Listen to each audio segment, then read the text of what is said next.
ಓಂ ಬ್ರಹ್ಮಾನಂದಂ ಪರಮಸುಖದಂ ಕೇವಲಂ ಜ್ಞಾನಮೂರ್ತೆ ದ್ವಂದ್ವಾತೀತಂ ಗಗನ ಸದೃಶ್ಯಂ ತತ್ವಮಚ್ಛಾದಿಲಕ್ಷ್ಯಂ ಏಕಂ ನಿತ್ಯಂ ವಿಮಲಮಚಲಂ ಸರ್ವದಿ ಸಾಕ್ಷಿಭೂತಂ ಭಾವಾತೀತಂ ತ್ರಿಗುಣರಹಿತಂ ಸದ್ಗುರುಂ ತಂ ನಮಾಮಿ.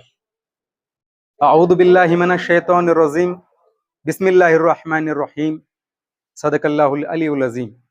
ಭಾವಾರ್ಥ: ಪರಮದಯಾಮಯನು ಕರುಣಾನಿಧಿಯಾಗಿರ್ತಕ್ಕಂಥ ಪರಮ ಪಾವನ ಮೂರ್ತಿಯಾಗಿರುವಂತ ಸಾಕ್ಷಾತ್ ಜಗಸೃಷ್ಟಿಕರ್ತನಾಗಿರ್ತಕ್ಕಂಥ ಆ ಅಲ್ಲಾಹುವನ್ನ, ಆ ಈಶ್ವರನನ್ನ, ಆ ಪರಮಾತ್ಮನನ್ನ, ಆ ಭಗವಂತನನ್ನ ಎನ್ನ ಹೃದಯ ಮಂದಿರದಲ್ಲಿ ಸ್ಮರಿಸಿಕೊಂಡು ಈ ಶುಭ ಸಂದರ್ಭದಲ್ಲಿ ಇಲ್ಲಿ ಆಗಮಿಸಿರುವಂತಹ ಎಲ್ಲ ಗಣ್ಯರಿಗೆ ಹಾಗೂ ಶ್ರವಣ ಮಾಡುತ್ತಿರುವಂತಹ ಆಧ್ಯಾತ್ಮ ವಿದ್ಯಾ ಸಂಪ್ರದಾಯ ಕರ್ತೃಗಳಾದ ಸಕಲ ಗುರು ಪರಂಪರೆಗೆ ನಾನು ಅನಂತ ಕೋಟಿ ದಂಡವತ್ ಪ್ರಣಾಮಗಳನ್ನ ಸಲ್ಲಿಸಲು ಈ ಸಂದರ್ಭಕ್ಕೆ ಇಚ್ಛೆ ಪಡ್ತೀನಿ.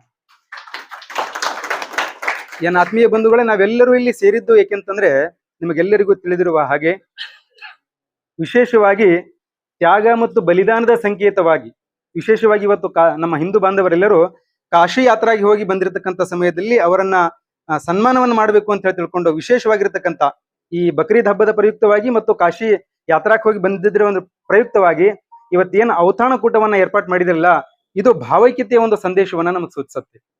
ಯಾಕೆ ಅಂತ ಕೇಳಿದ್ರೆ, ಇಡೀ ಜಗತ್ತಿಗೆ ಸಮಾನತೆಯನ್ನ, ಇಡೀ ಜಗತ್ತಿಗೆ ಶಾಂತತೆಯನ್ನ, ಇಡೀ ಜಗತ್ತಿಗೆ ಸಹೋದರತ್ವ ಮನೋಭಾವವನ್ನ, ಇಡೀ ಜಗತ್ತಿಗೆ ಸಂಸ್ಕೃತಿಯನ್ನ ಪರಿಚಯಿಸಿಕೊಟ್ಟಿರ್ತಕ್ಕಂಥ ಏಕೈಕ ರಾಷ್ಟ್ರ ನಿಮಗೆ ಜಗತ್ತಿನ ಭೂಪಟಲದಲ್ಲಿ ಎಲ್ಲಾದ್ರೂ ಅದು ಗೋಚರಿಸ್ತಾ ಇದ್ರೆ ಅದು ಪವಿತ್ರ ಭಾರತ ದೇಶ ಅಂತೇಳಿ ಸಂದರ್ಭಕ್ಕೆ ನಾನು ಸಂತೋಷವಾಗಿ ಪಡಿಸಲಿಕ್ಕೆ ಇಚ್ಛೆ ಪಡ್ತೀನಿ.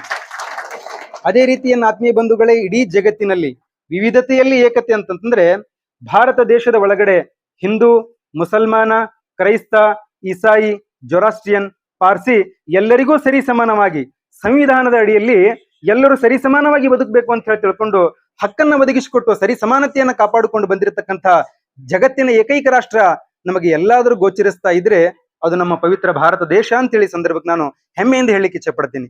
ಎನ್ನ ಆತ್ಮೀಯ ಬಂಧುಗಳೇ, ಇಂಥ ಒಂದು ದೇಶದ ಒಳಗಡೆ ನಾವು ಸಾಮರಸ್ಯವನ್ನ ಸಾಧಿಸಬೇಕು, ಪ್ರೀತಿ ಪ್ರೇಮದಿಂದ ಸೌಹಾರ್ದತೆಯಿಂದ ಬಾಳಿ ಬದುಕಬೇಕಾದ್ರೆ ಇಂತಹ ಒಂದು ಭಾವೈಕ್ಯತೆಯ ಒಂದು ಸಭೆ ಬಹಳ ಅತ್ಯುತ್ತಮವಾಗಿರ್ತಕ್ಕಂಥ ಪ್ರಮುಖ ಪಾತ್ರ ವಹಿಸ್ತದೆ.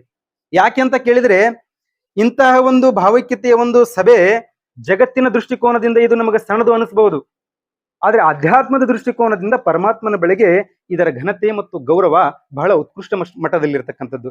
ಇಲ್ಲಿ ಯಾರ ವೈಯಕ್ತಿಕ ಲಾಭವೂ ಕೂಡ ಇಲ್ಲ, ವೈಯಕ್ತಿಕ ಏನೂ ಇಲ್ಲ, ನಿಸ್ವಾರ್ಥದ ಒಂದು ಸೇವೆ. ನೀವೆಲ್ಲರೂ ನೀವು ಇಲ್ಲಿ ಜಮಾವಣೆಗೊಂಡು ಆ ಪರಮಾತ್ಮನ ಗುಣಗಾನ ಮಾಡುವಂತಹ ಏನು ಒಂದು ಇದಕ್ಕೆ ಆಕ್ಚುಲಿ ಒಂದು ಸತ್ಸಂಗ ಅಂತ ಹೇಳನು ಕೂಡ ನಾವು ಕರಿಬಹುದು. ಸತ್ಸಂಗಕ್ಕೆ ಜಾತಿ, ಧರ್ಮ, ಕುಲ, ಗೋತ್ರಗಳ ಸೀಮೆ ಯಾವುದು ಕೂಡ ಅದಕ್ಕಿಲ್ಲ.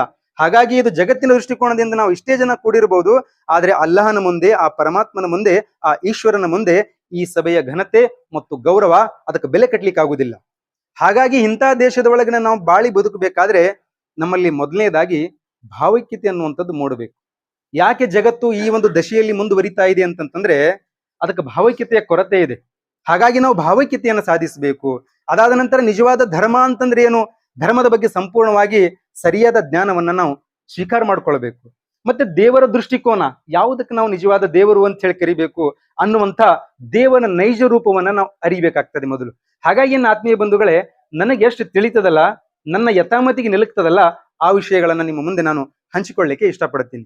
ವಿಷಯ ಮೊದಲನೇದಾಗಿ, ಭಾವೈಕ್ಯತೆ ಅಂದ್ರೆ ಏನು, ಯಾವುದಕ್ಕೆ ನಾವು ಭಾವೈಕ್ಯತೆ ಅಂತ ಹೇಳಿ ಕರಿಬೇಕು ಅಂತ ಕೇಳಿದ್ರೆ, ಕನ್ನಡ ನಾಡಿನ ಶ್ರೇಷ್ಠ ತತ್ವಜ್ಞಾನಿಗಳು, ಕನ್ನಡ ನಾಡಿನ ದೇವಮಾನವ ಅಂತ ಹೇಳಿ ಹಂಚ್ಕೊಂಡಿರ್ತಕ್ಕಂಥವ್ರು, ಸಾಕ್ಷಾತ್ ದೇವರು ಹಂಚ್ಕೊಂಡಿರ್ತಕ್ಕಂಥ ಶ್ರೀಕೃಷ್ಣ ಪರಮಾತ್ಮ ಯೋಗಿರಾಜ ಗ್ರಂಥಗಳಲ್ಲಿ ಕೆಲ ಕಡೆಗಳಲ್ಲಿ ಅವರು ಉಲ್ಲೇಖನವನ್ನು ಮಾಡ್ತಾರೆ. ಏನಂತ ಹೇಳಿ ಉಲ್ಲೇಖನ ಮಾಡ್ತಾರೆ ಅಂತಂದ್ರೆ, ಮಮೈವಂಶೋ ಜೀವಲೋಕೆ ಜೀವಭೂತ ಸನಾತನಃ ಅಂತ ಹೇಳಿ.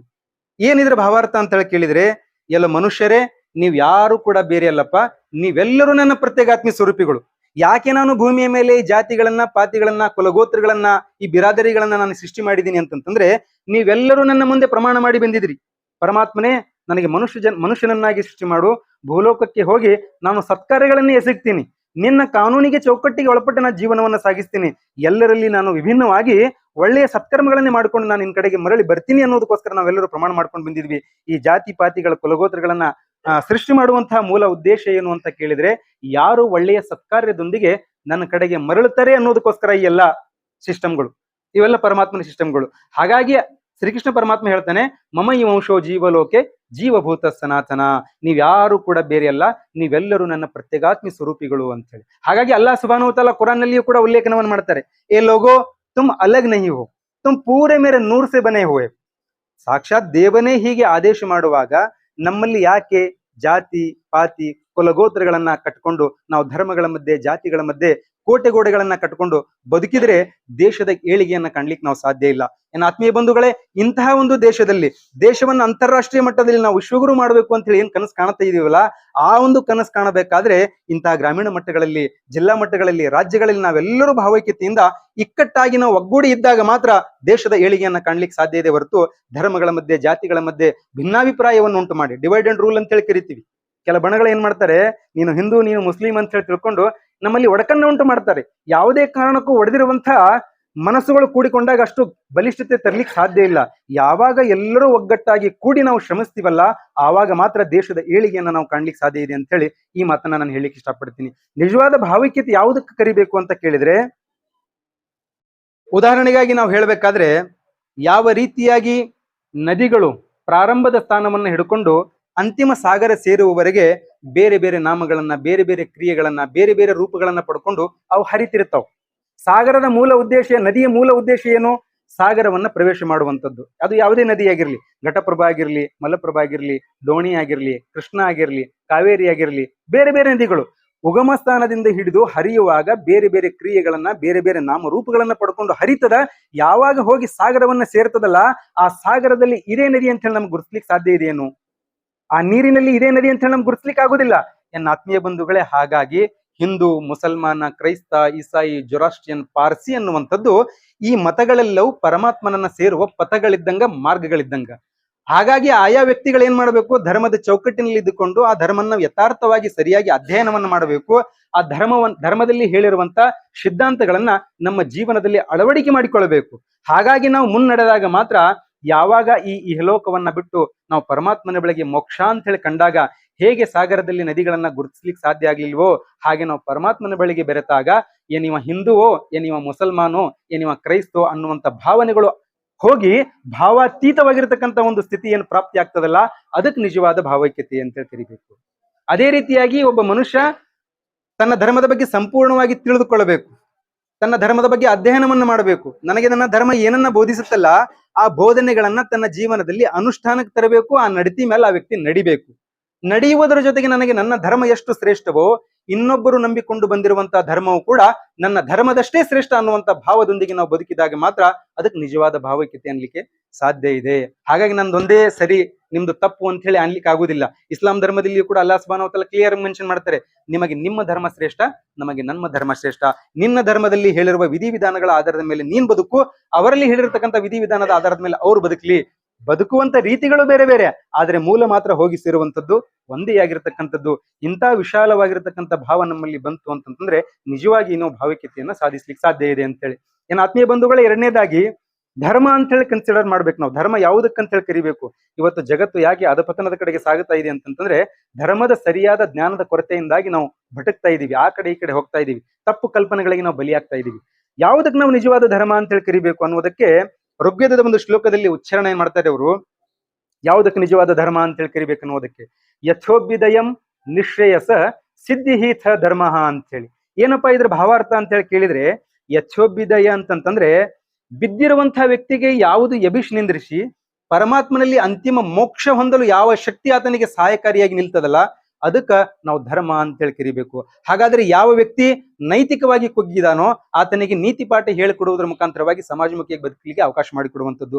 ಯಾವ ವ್ಯಕ್ತಿ ಆರ್ಥಿಕವಾಗಿ ಸಮಾಜದಲ್ಲಿ ಕುಗ್ಗಿದಾನಲ್ಲ, ಅವನ ಹಿಂದೆ ನಾವಿದೀವಿ ಅಂತ ಹೇಳಿ ತಿಳ್ಕೊಂಡು ಕಾಯಕ ಯೋಗ, ಕರ್ಮಯೋಗ ಹೇಳಿಕೊಡುವುದರ ಮುಖಾಂತರವಾಗಿ ಬಿದ್ದಿರುವಂತಹ ವ್ಯಕ್ತಿಗೆ ಯಾವುದು ಎಬಿಶ್ ನಿಂದ್ರಿಸಿ ಈ ಸಮಾಜದಲ್ಲಿ ಬದುಕಲಿಕ್ಕೆ ಅವಕಾಶ ಮಾಡಿಕೊಡ್ತದಲ್ಲ, ಅದಕ್ಕೆ ನಿಜವಾದ ಧರ್ಮ ಅಂತ ಹೇಳಿ ಕರಿಬೇಕು. ಯಾವ ವ್ಯಕ್ತಿ ಸಮಾಜದಲ್ಲಿ ಶೋಷಣೆಗೊಳಗಾಗಿರ್ತಾನೆ, ನೀ ಯಾರೂ ಬೇರೆ ಅಲ್ಲಪ್ಪ, ನೀನು ಕೂಡ ನನ್ನ ಪ್ರತ್ಯೇಗಾತ್ಮಿ ಸ್ವರೂಪಿ, ನನ್ನಂತೆಯೇ ಜೀವಿ ಅಂತ ಹೇಳಿ ತಿಳ್ಕೊಂಡು ಅಪ್ಪಿಕೊಂಡು ಒಪ್ಪಿಕೊಂಡು ಆ ವ್ಯಕ್ತಿಗೆ ಬಲಿಷ್ಠನನ್ನಾಗಿ ಮಾಡಿ ಬದುಕಲಿಕ್ಕೆ ಯಾವ್ದು ಅವಕಾಶ ಮಾಡಿ ಕೊಡ್ತದಲ್ಲ, ಅದಕ್ಕೆ ನಿಜವಾದ ಧರ್ಮ ಅಂತ ಹೇಳಿ ಕರಿಬೇಕು. ಆಮೇಲೆ ಯಥೋಭ್ಯುದಯಂ ನಿಶ್ರೇಯಸ.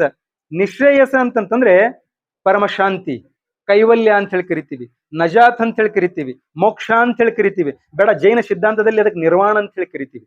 ಹಾಗಾಗಿ ಬಿದ್ದಿರುವಂತಹ ವ್ಯಕ್ತಿಗೆ ಎಬಿಸಿ ನಿಂದ್ರಿಸಿ ಘನತೆ ಗೌರವದೊಂದಿಗೆ ಸಮಾಜದಲ್ಲಿ ಬದುಕಲು ಅವಕಾಶ ಮಾಡಿಕೊಟ್ಟು ಅಂತಿಮವಾಗಿ ಪರಮಾತ್ಮನ ಬಳಿಗೆ ಮೋಕ್ಷ ಹೊಂದಲು ಮನುಷ್ಯನಿಗೆ ಯಾವ ಶಕ್ತಿ ಸಾಥ್ ಕೊಡ್ತದಲ್ಲ, ಅದಕ್ಕೆ ನಿಜವಾದ ಧರ್ಮ ಅಂತೇಳಿ ಕರಿಬೇಕಂತ ಹೇಳಿ ಋಗ್ವೇದ ನಮಗೆ ಹೇಳಿಕೊಡತ್ತೆ.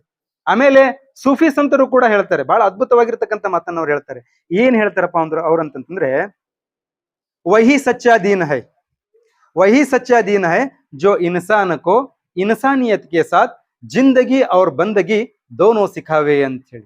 ಯಾವ್ದಕ್ಕೆ ಧರ್ಮ ಅಂತ ಹೇಳಿ ಕರಿಬೇಕು ಅನ್ನೋದಕ್ಕೆ ಅವ್ರು ಹೇಳ್ತಾರೆ, ಅದುವೇ ನಿಜವಾಗಿರತಕ್ಕಂತ ಧರ್ಮ ಐತಿ. ಯಾವುದು? ಮನುಷ್ಯನಿಗೆ ಮಾನವೀಯ ಮೌಲ್ಯಗಳನ್ನ ತನ್ನ ಜೀವನದಲ್ಲಿ ಅಳವಡಿಕೆ ಮಾಡಿಕೊಳ್ಳಿಕ್ಕೆ ಯಾವುದು ಸಹಾಯಕಾರಿಯಾಗಿ ನಿಲ್ತದಲ್ಲ, ಅದು ನಿಜವಾದ ಧರ್ಮ. ಜೋ ಇನ್ಸಾನಕೋ ಇನ್ಸಾನಿಯತ್ಗೆ ಸಾಥ್ ಜಿಂದಗಿ, ಜೀವನವನ್ನ ಮಾಡ್ಲಿಕ್ಕೆ ಯಾವುದು ನಮಗೆ ಸಹಕಾರಿಯಾಗಿ ನಿಲ್ತದೆ, ನನ್ನ ಕುಟುಂಬದ ಸದಸ್ಯರ ಜೊತೆಗೆ ನಾನು ಯಾವ ರೀತಿಯಾಗಿ ವರ್ತಿಸಬೇಕು, ನನ್ನ ಗ್ರಾಮದ ಜನರ ಜೊತೆಗೆ ನಾನು ಯಾವ ರೀತಿಯಾಗಿ ವರ್ತಿಸಬೇಕು, ನನ್ನ ನೆರೆಹೊರೆ ಇರತಕ್ಕಂಥ ಜನರ ಜೊತೆಗೆ ನಾನು ಯಾವ ರೀತಿಯಾಗಿ ವರ್ತಿಸಬೇಕು, ನನ್ನ ದೇಶದ ಬಾಂಧವರ ಜೊತೆಗೆ ನಾನು ಯಾವ ರೀತಿಯಾಗಿ ವರ್ತಿಸಬೇಕು, ಈ ಸಭೆಯೊಳಗಡೆ ಕುಳಿತುಕೊಂಡಿರ್ತಕ್ಕಂತಹ ಈ ಪ್ರತ್ಯೇಕಾತ್ಮ ಸ್ವರೂಪಿಗಳಾಗಿರ್ತಕ್ಕಂಥ ಈ ಜೀವಿಗಳ ಜೊತೆಗೆ ನಾನು ಯಾವ ರೀತಿಯಾಗಿ ವರ್ತಿಸಬೇಕು ಅನ್ನುವಂಥ ಒಂದು ತರಬೇತಿ ನಮಗೆ ಏನ್ ನೀಡ್ತದಲ್ಲ, ಅದಕ್ಕೆ ನಿಜವಾದ ಧರ್ಮ ಅನ್ರಿ ಅಂತೇಳಿ ಆದೇಶ ಕೊಡ್ತದೆ. ವಹಿ ಸಚ್ಚಾ ದೀನ್ ಹೈ ಜೋ ಇನ್ಸಾನ್ ಕೋ ಇನ್ಸಾನಿಯತ್ಗೆ ಸಾಥ್ ಜಿಂದಗಿ ಅವ್ರ ಬಂದಗಿ. ಬಂದಗಿ ಅಂತಂದ್ರೆ ಪರಮಶಾಂತಿ, ಮೋಕ್ಷ, ಕೈವಲ್ಯ, ಆರಾಧನೆ ಯಾವ ರೀತಿಯಾಗಿ ಮಾಡಬೇಕು ಅನ್ನುವಂಥದ್ದು. ಈ ಕಡೆ ಜೀವನ ಮತ್ತು ಮೋಕ್ಷ ಹೊಂದ್ಲಿಕ್ಕೆ ನಿಮಗೆ ಯಾವ್ದು ಅವಕಾಶ ಮಾಡಿಕೊಡ್ತದಲ್ಲ, ಅದಕ್ಕೆ ನಿಜವಾದ ಧರ್ಮ ಅನ್ರಿ ಅಂತೇಳಿ ಆದೇಶ ಮಾಡ್ತದೆ. ಈಗ ಋಗ್ವೇದದಲ್ಲಿ ಹೇಳಿರುವಂತಹ ವ್ಯಾಖ್ಯಾನಕ್ಕೂ ಮತ್ತು ಇಸ್ಲಾಂ ಧರ್ಮದಲ್ಲಿ ಸೂಫಿ ಸಂತರು ಹೇಳಿರತಕ್ಕಂಥ ವ್ಯಾಖ್ಯಾನಕ್ಕೂ ನಾವು ಜೋಡಿ ಮಾಡಿ ನೋಡಿದೀವಿ ಅಂತಂತಂದ್ರೆ ಎಲ್ಲಿಯೂ ಕೂಡ ವ್ಯತ್ಯಾಸಗಳು ಕಾಣ್ಲಿಕ್ಕೆ ಸಾಧ್ಯ ಇಲ್ಲ. ಈಗ ರಾಮಾಯಣ, ಮಹಾಭಾರತ, ಕೈವಲ್ಯ ಪದ್ಧತಿ, ಸಿದ್ಧಾಂತ ಶಿಖಾಮಣಿ, ದಾಸಬೋಧ, ಗುರುಗ್ರಂಥ ಸಾಹಿಬ, ಕುರಾನ್, ಬೈಬಲ್ ಇವೆಲ್ಲವನ್ನ ನಾವು ಹುದುಗಿ ಅದರೊಳಗಡೆ ಇಳಿದ ಆಳಕ್ಕೆ ಹೋಗಿ ನಾವು ನೋಡಿದಾಗ ಎಲ್ಲಿಯೂ ಕೂಡ ನಮಗೆ ವ್ಯತ್ಯಾಸ ಕಾಣ್ಲಿಕ್ಕಿಲ್ಲ. ಭಾಷೆಗಳ ವ್ಯತ್ಯಾಸ ಆಗತ್ತೆ ಅಷ್ಟೇ, ಆದ್ರೆ ಅದರಲ್ಲಿ ಅಡಕವಾಗಿರ್ತಕ್ಕಂಥ ಮೂಲ ಮಾತ್ರ ಒಂದೇ ಆಗಿರ್ತಕ್ಕಂಥದ್ದು ಆತ್ಮೀಯ ಬಂಧುಗಳೇ. ಹಾಗಾಗಿ ವೇಷಭೂಷಣ ಪ್ರಧಾನವಾಗಿರ್ತಕ್ಕಂಥದಕ್ಕೆ ನಾನು ಧರ್ಮ ಅನ್ಲಿಕ್ಕೆ ಆಗುದಿಲ್ಲ. ಟೋಪಿ ಹಾಕುವುದರಿಂದ, ದಾಡಿ ಬಿಡುವುದರಿಂದ, ಶ್ವೇತ ವಸ್ತ್ರಗಳನ್ನ ಧರಿಸುವುದರಿಂದ, ಆ ಇಸ್ಲಾಮಿನ ಹೆಸರಿಟ್ಟುಕೊಳ್ಳುವುದರಿಂದ ಒಬ್ಬ ವ್ಯಕ್ತಿ ಶ್ರೇಷ್ಠನಾಗ್ಲಿಕ್ಕೆ ಸಾಧ್ಯ ಇಲ್ಲ, ಅವನಿಗೆ ಮುಸಲ್ಮಾನ ಅನ್ಲಿಕ್ಕೆ ಸಾಧ್ಯ ಇಲ್ಲ. ಕುರಾನ್ ಕ್ಲಿಯರ್ ಆಗಿ ಮೆನ್ಷನ್ ಮಾಡುತ್ತೆ ಯಾರಿಗೆ ಮುಸಲ್ಮಾನ ಅಂತ ಹೇಳಿ ಕರಿಬೇಕು. ಏಕದೇವೋಪಾಸನೆಯಲ್ಲಿ ನಂಬಿಕೆಯನ್ನ ಇಟ್ಟು ಮಾನವೀಯ ಮೌಲ್ಯಗಳನ್ನ ತನ್ನ ಜೀವನದಲ್ಲಿ ಅಳವಡಿಸಿಕೊಂಡು ವಿಶ್ವದ ಜನಾಂಗವನ್ನ ಯಾವ ವ್ಯಕ್ತಿ ಹೃದಯದಿಂದ ಪ್ರೀತಿಸ್ತಾನಲ್ಲ, ಅವನಿಗೆ ನಿಜವಾದ ಮುಸಲ್ಮಾನ ಅಂತ ಹೇಳಿ ಕರಿಬೇಕು. ಹಾಗಾಗಿ ಇಲ್ಲಿ ವೇಷಭೂಷಣ ಕೆಲ್ಸಕ್ಕೆ ಬರುವುದಿಲ್ಲ, ಬದಲಾಗಿ ಅಖ್ಲಾಕ್, ಆತನಲ್ಲಿರುವಂತ ತಕ್ವಾ, ಆತನ ಅಲ್ಲಾಹನ ಮೇಲೆ ಇರುವಂತ ಭರವಸೆ, ಭಯ, ಅವುಗಳನ್ನ ಅಡಕ ಮಾಡಿಕೊಳ್ಳುವುದರಿಂದ ಆತ ಮುಸಲ್ಮಾನನಾಗಬಹುದೇ ವಿನ ಹೆಸರಿನಿಂದ ವೇಷಭೂಷಣ ಹಾಕಿಕೊಳ್ಳುವುದರಿಂದ ಒಬ್ಬ ವ್ಯಕ್ತಿ ಮುಸಲ್ಮಾನ ಆಗ್ಲಿಕ್ಕೆ ಸಾಧ್ಯ ಇಲ್ಲ. ಹಿಂದೂ ವ್ಯಕ್ತಿ ಆದ್ರೂ ಕೂಡ ಹಾಗೆ, ಕ್ರೈಸ್ತ ವ್ಯಕ್ತಿ ಆದ್ರೂ ಕೂಡ ಹಾಗೆ, ಎಲ್ಲರೂ ಕೂಡ ವೇಷಭೂಷಣ ಹಾಕಿಕೊಳ್ಳುವುದರಿಂದ, ಧರ್ಮದ ಚಿಹ್ನೆಗಳನ್ನ ನಾವು ಗುರುತಿಸುವುದರಿಂದ ನಾವು ಆಯಾ ಧರ್ಮಕ್ಕೆ ಸೇರಿರ್ತಕ್ಕಂಥವಳು ಅಂತೇಳಿ ಕನ್ಸಿಡರ್ ಮಾಡ್ಲಿಕ್ಕೆ ಆಗುದಿಲ್ಲ. ಬದಲಾಗಿ ನಮ್ಮ ನಿಯತ್, ನಮ್ಮ ಮನಸ್ಸಿನ ಒಂದು ಭಾವ ಹೇಗಿದೆಯಲ್ಲ, ಅದರ ಆಧಾರದ ಮೇಲೆ ಆ ವ್ಯಕ್ತಿ ಒಳ್ಳೆಯ ಹಿಂದೂ, ಒಳ್ಳೆಯ ಮುಸಲ್ಮಾನ, ಒಳ್ಳೆಯ ಕ್ರೈಸ್ತ, ಒಳ್ಳೆಯ ಈಸಾಯಿ, ಒಳ್ಳೆಯ ಜೊರಾಸ್ಟ್ರಿಯನ್, ಒಳ್ಳೆಯ ಪಾರ್ಸಿ ಅಂತ ಹೇಳಿ ಕನ್ಸಿಡರ್ ಆಗಲ್ಪಡತ್ತೆ. ಇದು ಧರ್ಮದ ಒಂದು ವ್ಯಾಖ್ಯಾನ. ದೇವರ ವಿಧಿವಿಧಾನವು ಕೂಡ ಏನು ಬೇರೆ ಅಲ್ಲ, ದೇವರ ವಿಧಿವಿಧಾನವು ಕೂಡ ಒಂದೇ ಆಗಿರ್ತಕ್ಕಂಥದ್ದು. ಯಾಕೆ ಅಂತ ಕೇಳಿದ್ರೆ ಋಗ್ವೇದದಲ್ಲಿ ಒಂದು ಶ್ಲೋಕ ಬರುತ್ತೆ, ಎಕ್ಕಂ ಸತ್ ವಿಪ್ರಾಹ ಬಹುಧಾ ವದಂತಿ ಅಂತ ಹೇಳಿ. ಅಂದ್ರೆ ಒಬ್ಬನೇ ಒಬ್ಬ ಪರಮಾತ್ಮನಿಗೆ, ಒಬ್ಬನೇ ಒಬ್ಬ ಅಲ್ಲಾಹುವಿಗೆ, ಒಬ್ಬನೇ ಒಬ್ಬ ಈಶ್ವರನಿಗೆ ಬಹಳ ಮಂದಿ ಪಂಡಿತರು, ಪೀರ ಪೈಗಂಬರರು, ಋಷಿಮುನಿಗಳು ಬೇರೆ ಬೇರೆ ನಾಮಗಳಿಂದ ಕರ್ಕೊಂಡ್ಬಂದ್ರು. ಕರೆಯುವ ವಿಧಾನಗಳು ಬೇರೆ ಬೇರೆ, ಆದ್ರೆ ಪರಮಾತ್ಮನ ಮೂಲ ಸ್ವರೂಪ ಮಾತ್ರ ಒಂದೇ. ಹಾಗಾಗಿ ಕನ್ನಡ ನಾಡಿನ ಶ್ರೇಷ್ಠ ತತ್ವಜ್ಞಾನಿಗಳಾಗಿರ್ತಕ್ಕಂಥ ನಿಜಗುಣ ಶಿವಯೋಗಿಗಳು ಅಂತೇಳಿ ಒಬ್ಬರು ತತ್ವಜ್ಞಾನಿಗಳಾಗಿ ಹೋದ್ರು. ಅವ್ರು ಇಂಥ ಒಂದು ಅದ್ಭುತವಾಗಿರ್ತಕ್ಕಂಥ ಮಾತನ್ನ ಹೇಳ್ತಾರೆ, ಶ್ರುತಿಮತಿ ನಿಷ್ಕಲ ಬ್ರಹ್ಮವಿದೆಂದು, ನೃತತಾಂತರಿಕರಿದು ಪರಶಿವನೆಂದು, ಮತ್ತೆ ಕೆಲವರೊಲಿದು ನಿಜ ಲಿಂಗಮಿದೆಂದು, ಆ ಸಾಂಖ್ಯರು ಪುರುಷಮಿದೆಂದು, ವೈಶೇಷಿಕರಿದು ಈಶ್ವರನೆಂದು, ಬೌದ್ಧರು ಇದು ಶೂನ್ಯಮಿದೆಂದು, ಸಂಕಲ್ಪದ ಭೇದವನ್ನುಳ್ಳಂತೆ ಉಸುರುವರು ಅವರರಿದಂತೆ ಅಂತ. ಆ ವಸ್ತುವಿಗೆ ಯಾರ್ಯಾರು ಹೆಂಗೆಂಗ್ ಅನ್ಕೊಂಡ್ರು ಹಂಗಂಗ ಕರೆದ್ರು ಅಂತೇಳಿ. ವೇದಾಂತಿಗಳು ಶಿವ ಅಂತೇಳಿ ಕರೆದ್ರು, ಪರಮಾತ್ಮ ಅಂತೇಳಿ ಕರೆದ್ರು, ಹರಿ ಅಂತೇಳಿ ಕರೆದ್ರು, ನಾರಾಯಣ ಅಂತೇಳಿ ಕರೆದ್ರು, ಬೌದ್ಧರು ಅದಕ್ಕ ಶೂನ್ಯ ಅಂತೇಳಿ ಕರೆದ್ರು, ಇಸ್ಲಾಮಿಗರು ಅದಕ್ಕ ಅಲ್ಲಾಹು ಅಂತೇಳಿ ಕರೆದ್ರು, ಪ್ರಗತಿಪರ ಚಿಂತನೆಯ ದಾರಿಯನ್ನ ಹೊಂದಿರತಕ್ಕಂಥ ಸ್ವಲ್ಪ ಮುಂದುವರೆದವರು ಅದಕ್ಕೆ ವಿಜ್ಞಾನ ಅಂತೇಳಿ ಕರೆದ್ರು. ಸಂಕಲ್ಪದ ಭೇದ ಬುದ್ಧಿ, ನಾವು ಹೆಂಗ ಸಂಕಲ್ಪ ಮಾಡ್ಕೊಳ್ತೀವಲ್ಲ ಹಂಗ ಆ ವಸ್ತು ನಮ್ಗೆ ಗೋಚರಿಸ್ತದೆ ವಿನಃ ಕರೆಯುವ ವಿಧಾನಗಳು ಬೇರೆ ಬೇರೆ, ಆದ್ರೆ ಪರಮಾತ್ಮನ ಮೂಲ ಸ್ವರೂಪ ಮಾತ್ರ ಒಂದೇ ಆಗಿರತಕ್ಕಂಥದ್ದು. ಇಂಥ ಭಾವ ನಮ್ಮಲ್ಲಿ ಬಂತು ಅಂತಂದ್ರೆ ನಮ್ಮ ಮನಸ್ಸು ವಿಶಾಲಗೊಳ್ಳುತ್ತದೆ. ಧರ್ಮಗಳ ಮಧ್ಯೆ, ಜಾತಿಗಳ ಮಧ್ಯೆ ನಾವು ಕೋಟೆಗೋಡೆಗಳನ್ನ ಕಟ್ಲಿಕ್ಕೆ ಆಗುದಿಲ್ಲ. ಋಗ್ವೇದದಲ್ಲಿ ಮತ್ತೆ ಉಲ್ಲೇಖನವನ್ನು ಮಾಡ್ತಾರೆ, ಯಾವುದಕ್ಕೆ ದೇವರು ಅಂತ ಹೇಳಿ ಕರಿಬೇಕು ಅನ್ನೋದಕ್ಕೆ ಅವ್ರು ಹೇಳ್ತಾರೆ, ಸತ್ಯಂ ಜ್ಞಾನಂ ಅನಂತಂ ಬ್ರಹ್ಮ ಅಂತ ಹೇಳಿ. ಯಾವುದು ಸತ್ಯ ಸ್ವರೂಪಿಯಾಗಿ ಜಗತ್ತಿನಲ್ಲಿ ಅಳಿಯದೆ ಶಾಶ್ವತವಾಗಿ ಉಳಿತದಲ್ಲ, ಆ ಒಂದು ಅವ್ಯಕ್ತವಾದ ಚೈತನ್ಯ ಸ್ವರೂಪಕ್ಕೆ ನಾವು ದೇವರು ಅಂತ ಹೇಳಿ ಕರಿಬೇಕು ಅಂತ. ಸತ್ಯ ಅಂತಂತಂದ್ರೆ ಅಳಿಯದೆ ಶಾಶ್ವತವಾಗಿ ಉಳಿಯುವಂಥದ್ದು.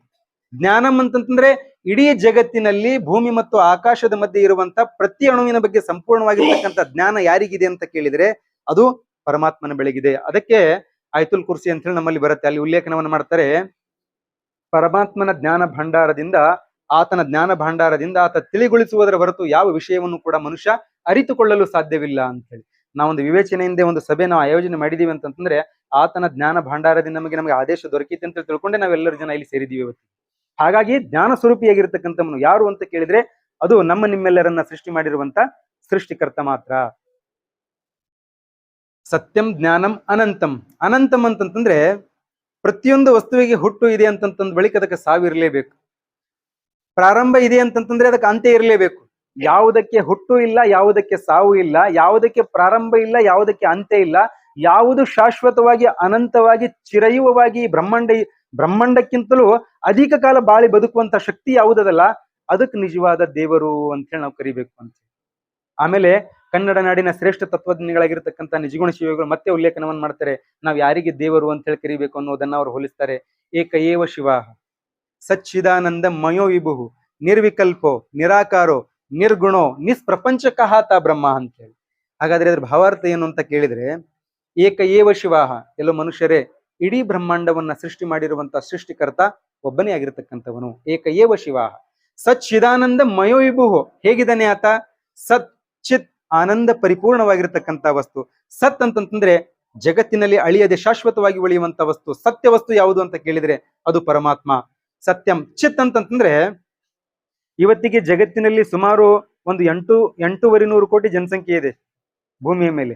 ಸುಮಾರು ನಾವು 6,000 ಭಾಷೆಗಳನ್ನ ಮಾತನಾಡ್ತೀವಿ ಇವತ್ತು ಜಗತ್ತಿನಲ್ಲಿ. ಆಯಾ ಧರ್ಮದ ವ್ಯಕ್ತಿಗಳು ತಮ್ಮ ತಮ್ಮ ಧರ್ಮಗಳಲ್ಲಿಯೇ ಪ್ರಾರ್ಥನೆಯನ್ನ ಸಲ್ಲಿಸಿದರೆ ಎಲ್ಲರ ಪ್ರಾರ್ಥನೆಗಳನ್ನ ಏಕಕಾಲದಲ್ಲಿ ಸ್ವೀಕರಿಸುವ ಸಾಮರ್ಥ್ಯ ಯಾರಿಗಿದೆ ಅಂತಂದ್ರೆ ಅದು ಪರಮಾತ್ಮನಿಗೆ ಮಾತ್ರ ಇದೆ. ಹಾಗಾಗಿ ಚಿತ್ ಆನಂದ. ಮನುಷ್ಯನಿಗೆ ಸುಖ ದುಃಖಗಳುಂಟು. ನಾವೆಲ್ಲರೂ ಸೇರಿಕೊಂಡು ಪರಮಾತ್ಮನಿಗೆ ಪೂಜೆ ಸಲ್ಲಿಸಿದಾಗ ಆತನ ಗೌರವದಲ್ಲಿ ಕಿಂಚಿತ್ತು ಕೂಡ ವ್ಯತ್ಯಾಸ ಆಗ್ಲಿಕ್ಕೆ ಸಾಧ್ಯ ಇಲ್ಲ. ನಾವೆಲ್ಲರೂ ಪ್ರಾರ್ಥನೆ ಮಾಡದೇ ಇದ್ರೂ ಕೂಡ ಆತನ ಗೌರವದಲ್ಲಿ ಕಿಂಚಿತ್ತು ಕೂಡ ವ್ಯತ್ಯಾಸ ಆಗ್ಲಿಕ್ಕಿಲ್ಲ. ಆತ ಸಮ ಮನಸ್ಥಿತಿಯಲ್ಲಿ ಇರ್ತಕ್ಕಂಥವನು ಯಾರು ಅಂತ ಕೇಳಿದ್ರೆ ಅದು ನಮ್ಮ ನಿಮ್ಮೆಲ್ಲರ ಸೃಷ್ಟಿಕರ್ತನಾಗಿರ್ತಕ್ಕಂಥ ಅಲ್ಲಾಹ್ ಸುಬ್ಹಾನಹು ವ ತಆಲಾ, ಈಶ್ವರ ಪರಮಾತ್ಮ ಮಾತ್ರ. ಸಚ್ಚಿದಾನಂದ ಮಯೋ ವಿಭು. ಹೇಗಿದ್ದಾನೆ? ನಿರ್ವಿಕಲ್ಪೋ. ಮನುಷ್ಯನ ಕಲ್ಪನೆಗೆ ಆತ ನಿಲುಕುವವನಲ್ಲ. ಪರಮಾತ್ಮ ಹಿಂಗೆ ಅದನ್ನಂತ ಹೇಳಿ ಹೇಳಲಿಕ್ಕೆ ಆಗುದಿಲ್ಲ. ನೋಡ್ಲಿಕ್ಕೆ ಹೋದ್ರೆ ಕಾಣುವುದಿಲ್ಲ, ಹಿಡಿಲಿಕ್ಕೆ ಹೋದ್ರೆ ಪರಮಾತ್ಮ ನಮ್ಮ ಕೈಗೆ ಸಿಗುವುದಿಲ್ಲ. ನಿರ್ವಿಕಲ್ಪ. ಆಮೇಲೆ ಹೇಳಿದ್ರು ನಿರಾಕಾರೋ. ಪರಮಾತ್ಮನ ಯಾವ ಆಕಾರ ಸ್ವರೂಪಗಳು ಕೂಡ ಇಲ್ಲ. ವೀರ ಪೈಗಂಬರರು, ಋಷಿ ಮುನಿಗಳು, ಪ್ರವಾದಿಗಳು ಬಹಳಷ್ಟು ಜನ ಭೂಮಿಗೆ ಬಂದ್ರು, ಹುಡುಕಿದ್ರು ಸಿಗಲಿಲ್ಲ. ಕೆಲವೊಂದು ಆಕಾರದೊಳಗಡೆ ಆತನಿಗೆ ಪೂಜೆ ಮಾಡ್ಲಿಕ್ಕೆ ಪ್ರಾರಂಭ ಮಾಡಿದ್ರು. ಅವ್ರು ಹೇಳ್ತಾರೆ ನಿರಾಕಾರೋ. ಪರಮಾತ್ಮನ ಯಾವ ಆಕಾರವೂ ಕೂಡ ಇಲ್ಲ. ನಿಷ್ಪ್ರಪಂಚಕ. ಆತ ಪುಲ್ಲಿಂಗವಿಲ್ಲ, ಸ್ತ್ರೀಲಿಂಗವಿಲ್ಲ, ನಪುಂಸಕಲಿಂಗವಿಲ್ಲ. ಯಾವ ಧರ್ಮಕ್ಕೂ ಕೂಡ, ಯಾವ ಜಾತಿ ಕುಲಗೋತ್ರಗಳಿಗೂ ಕೂಡ ಆತ ಸಂಬಂಧಪಟ್ಟಿರ್ತಕ್ಕಂಥವನಲ್ಲ. ಆತ ನಿರಂತರ ನಿರ್ಗುಣಿಯಾಗಿರ್ತಕ್ಕಂಥವನು. ಯಾರು ಅಂತ ಕೇಳಿದ್ರೆ ಅದು ಈಶ್ವರ. ಅವ ಅಲ್ಲ, ಅವ ಪರವರ್ದಿಗಾರ್, ಅವ ಖಾಲಿಕ್, ಅವ ಮಾಲಿಕ್ ಅಂತ ಹೇಳಿ ಬೇರೆ ಬೇರೆ ನಾಮಗಳಿಂದ ನಾವು ಕರಿಬಹುದು. ಅದೇ ರೀತಿಯಾಗಿ ನಮ್ಮ ವೀರಶೈವರು ವಚನ ಸಾಹಿತ್ಯದಲ್ಲಿಯೂ ಕೂಡ ಅದೇ ಹೇಳಿರ್ತಕ್ಕಂಥದ್ದು. ಅವ್ರೇನ್ ಹೇಳ್ತಾರೆ ಬಸವಣ್ಣನವರು, ಪರಮಾತ್ಮನೇ ನೀ ಇಷ್ಟೇ ಅದಿ ಅಂತ ಹೇಳಿ ನಾ ಹೇಳಲಿಕ್ಕೆ ಆಗುದಿಲ್ಲ. ಒಂದು ಲಿಂಗದ ರೂಪದಲ್ಲಿ ನಿನಗೆ ಇಟ್ಟುಕೊಂಡು ನಾನು ಪೂಜೆ ಮಾಡ್ತಾ ಇದ್ದೀನಿ, ನಿನಗೆ ನಾ ಕಾಣ್ಲಿಕ್ಕೆ ಆಗ್ತಾ ಇಲ್ಲ. ಲಯಗಮನ ರಹಿತತ್ವಾತ್ ಲಿಂಗ ಮೆತ್ತುಚ್ಯತೆ ಅಂತ ಹೇಳಿ ಕರೆದ್ರು. ಏ ಪರಮಾತ್ಮ, ಯಾವುದಕ್ಕೆ ಲಿಂಗ ಅಂತ ಹೇಳಿ ಕರಿಬೇಕು ಅನ್ನೋದಕ್ಕೆ ಅವ್ರು ಹೇಳ್ತಾರೆ, ಯಾವುದಕ್ಕೆ ನಾಮರೂಪಗಳಿಲ್ಲ, ಯಾವುದಕ್ಕೆ ಕುಲಗೋತ್ರಗಳ ಸೀಮೆ ಇಲ್ಲ, ಯಾವುದಕ್ಕೆ ಪುಲ್ಲಿಂಗ, ಸ್ತ್ರೀಲಿಂಗ, ನಪುಂಸಕ ಲಿಂಗಗಳ ಭೇದ ಭಾವವಿಲ್ಲ, ಯಾವುದರಲ್ಲಿ ಜಗತ್ತಿನ ಉತ್ಪತ್ತಿ ಮತ್ತು ಲಯ ಅದರೊಳಗಡೆ ಸ್ಥಿತವಾಗಿದೆಯೋ ಅಂತಹ ಅವ್ಯಕ್ತವಾದ ಚೈತನ್ಯ ಸ್ವರೂಪಕ್ಕೆ ನಾವು ಲಿಂಗ ಅಂತ ಹೇಳಿ ಕರಿತೀವಿ. ಪರಮಾತ್ಮ ನೀ ಹಿಂಗೆ ಅದಿ ಅಂತ ಹೇಳಿ ನಾನು ಹೇಳಲಿಕ್ಕೆ ಆಗುದಿಲ್ಲ. ಭೌತಿಕವಾಗಿ ಸ್ಪರ್ಶ ಮಾಡುವ ಸಲುವಾಗಿ ಒಂದು ಲಿಂಗದ ರೂಪದಾಗ, ಮುದ್ದಿ ರೂಪದಾಗ ನಾ ಇಟ್ಕೊಂಡು ನಿನ್ ಪೂಜೆ ಮಾಡಕತ್ತೀನಪ್ಪ, ನೀ ಹಿಂಗೆ ಅದಿ ಅಂತ ಹೇಳಿ ನಾನು ಹೇಳಲಿಕ್ಕೆ ಆಗುದಿಲ್ಲ. ಅದಕ್ಕೆ ಹಂಗ ಅನ್ಕೊಂತವ್ರ ಮುಂದೆ ಹೇಳ್ತಾರೆ, ನೀ ಇಷ್ಟೇ ಇಲ್ಲ ಪರಮಾತ್ಮ, ನೀ ಬಹಳ ವಿಶಾಲವಾಗಿದಿ. ಎಷ್ಟು ವಿಶಾಲವಾಗಿದಿ? ಜಗದಗಲ, ಮುಗಿಲಗಲ, ಮಿಗೆಯಗಲ ನಿಮ್ಮಗಲ. ಪಾತಾಳದಿಂದ ತತ್ತ ನಿಮ್ಮ ಶ್ರೀ ಚರಣಗಳು, ಬ್ರಹ್ಮಾಂಡದಿಂದ ತತ್ತ ನಿಮ್ಮ ಶ್ರೀ ಮುಕುಟವಯ್ಯ. ಅಗಮ್ಯ, ಅಗೋಚರ, ಅಪ್ರತಿಮಲಿಂಗವೇ ಎನ್ನ ಕರಸ್ಥಲಕ್ಕೆ ಬಂದು ಚುಳುಕಾದಿರಯ್ಯ, ಎನ್ನ ಕ್ಷಮಿಸಯ್ಯ, ನನಗೆ ಕ್ಷಮಿಸು ಪರಮಾತ್ಮ, ನೀ ಇಷ್ಟೇ ಇಲ್ಲ, ನೀ ಬಹಳ ವಿಶಾಲವಾಗಿದೆಯ ಅಂತ. ಅದೇ ರೀತಿಯಾಗಿ ಕನ್ನಡ ನಾಡಿನ ಶ್ರೇಷ್ಠ ತತ್ವಜ್ಞಾನಿಗಳಾಗಿರ್ತಕ್ಕಂಥವಳು ಅಕ್ಕ ಮಹಾದೇವಿ ಯಾವ ಶಾಲಾ ಕಾಲೇಜಿನ ಮುಖ ನೋಡ್ಲಿಲ್ಲ, ಯಾವ ವಿಶ್ವವಿದ್ಯಾಲಯಕ್ಕೂ ಕೂಡ ಹೋಗ್ಲಿಲ್ಲ. ಆಕೆ ಬರೆದಿರುವಂತಹ ಒಂದೊಂದು ವಚನದ ಮೇಲೆ ಇವತ್ತು ಜನ PhD ಮಾಡ್ತಾ ಇದ್ದಾರೆ. ಅನುಭಾವಿಗಳ ಗರಡಿ ಮನೆಯೊಳಗಡೆ ಬೆಳೆದಿರ್ತಕ್ಕಂಥ ಆಕೆ ಒಂದೊಂದು ವಚನ ಬಹಳ ಪ್ರಬುದ್ಧತೆಯಿಂದ ಕೂಡಿರ್ತಕ್ಕಂಥದ್ದು. ಆಕೆ ಹೇಳ್ತಾಳೆ, ಯಾರಿಗೆ ದೇವ ಅಂತ ಹೇಳಿ ಕರಿಬೇಕು ಅನ್ನುವಂಥದ್ದು.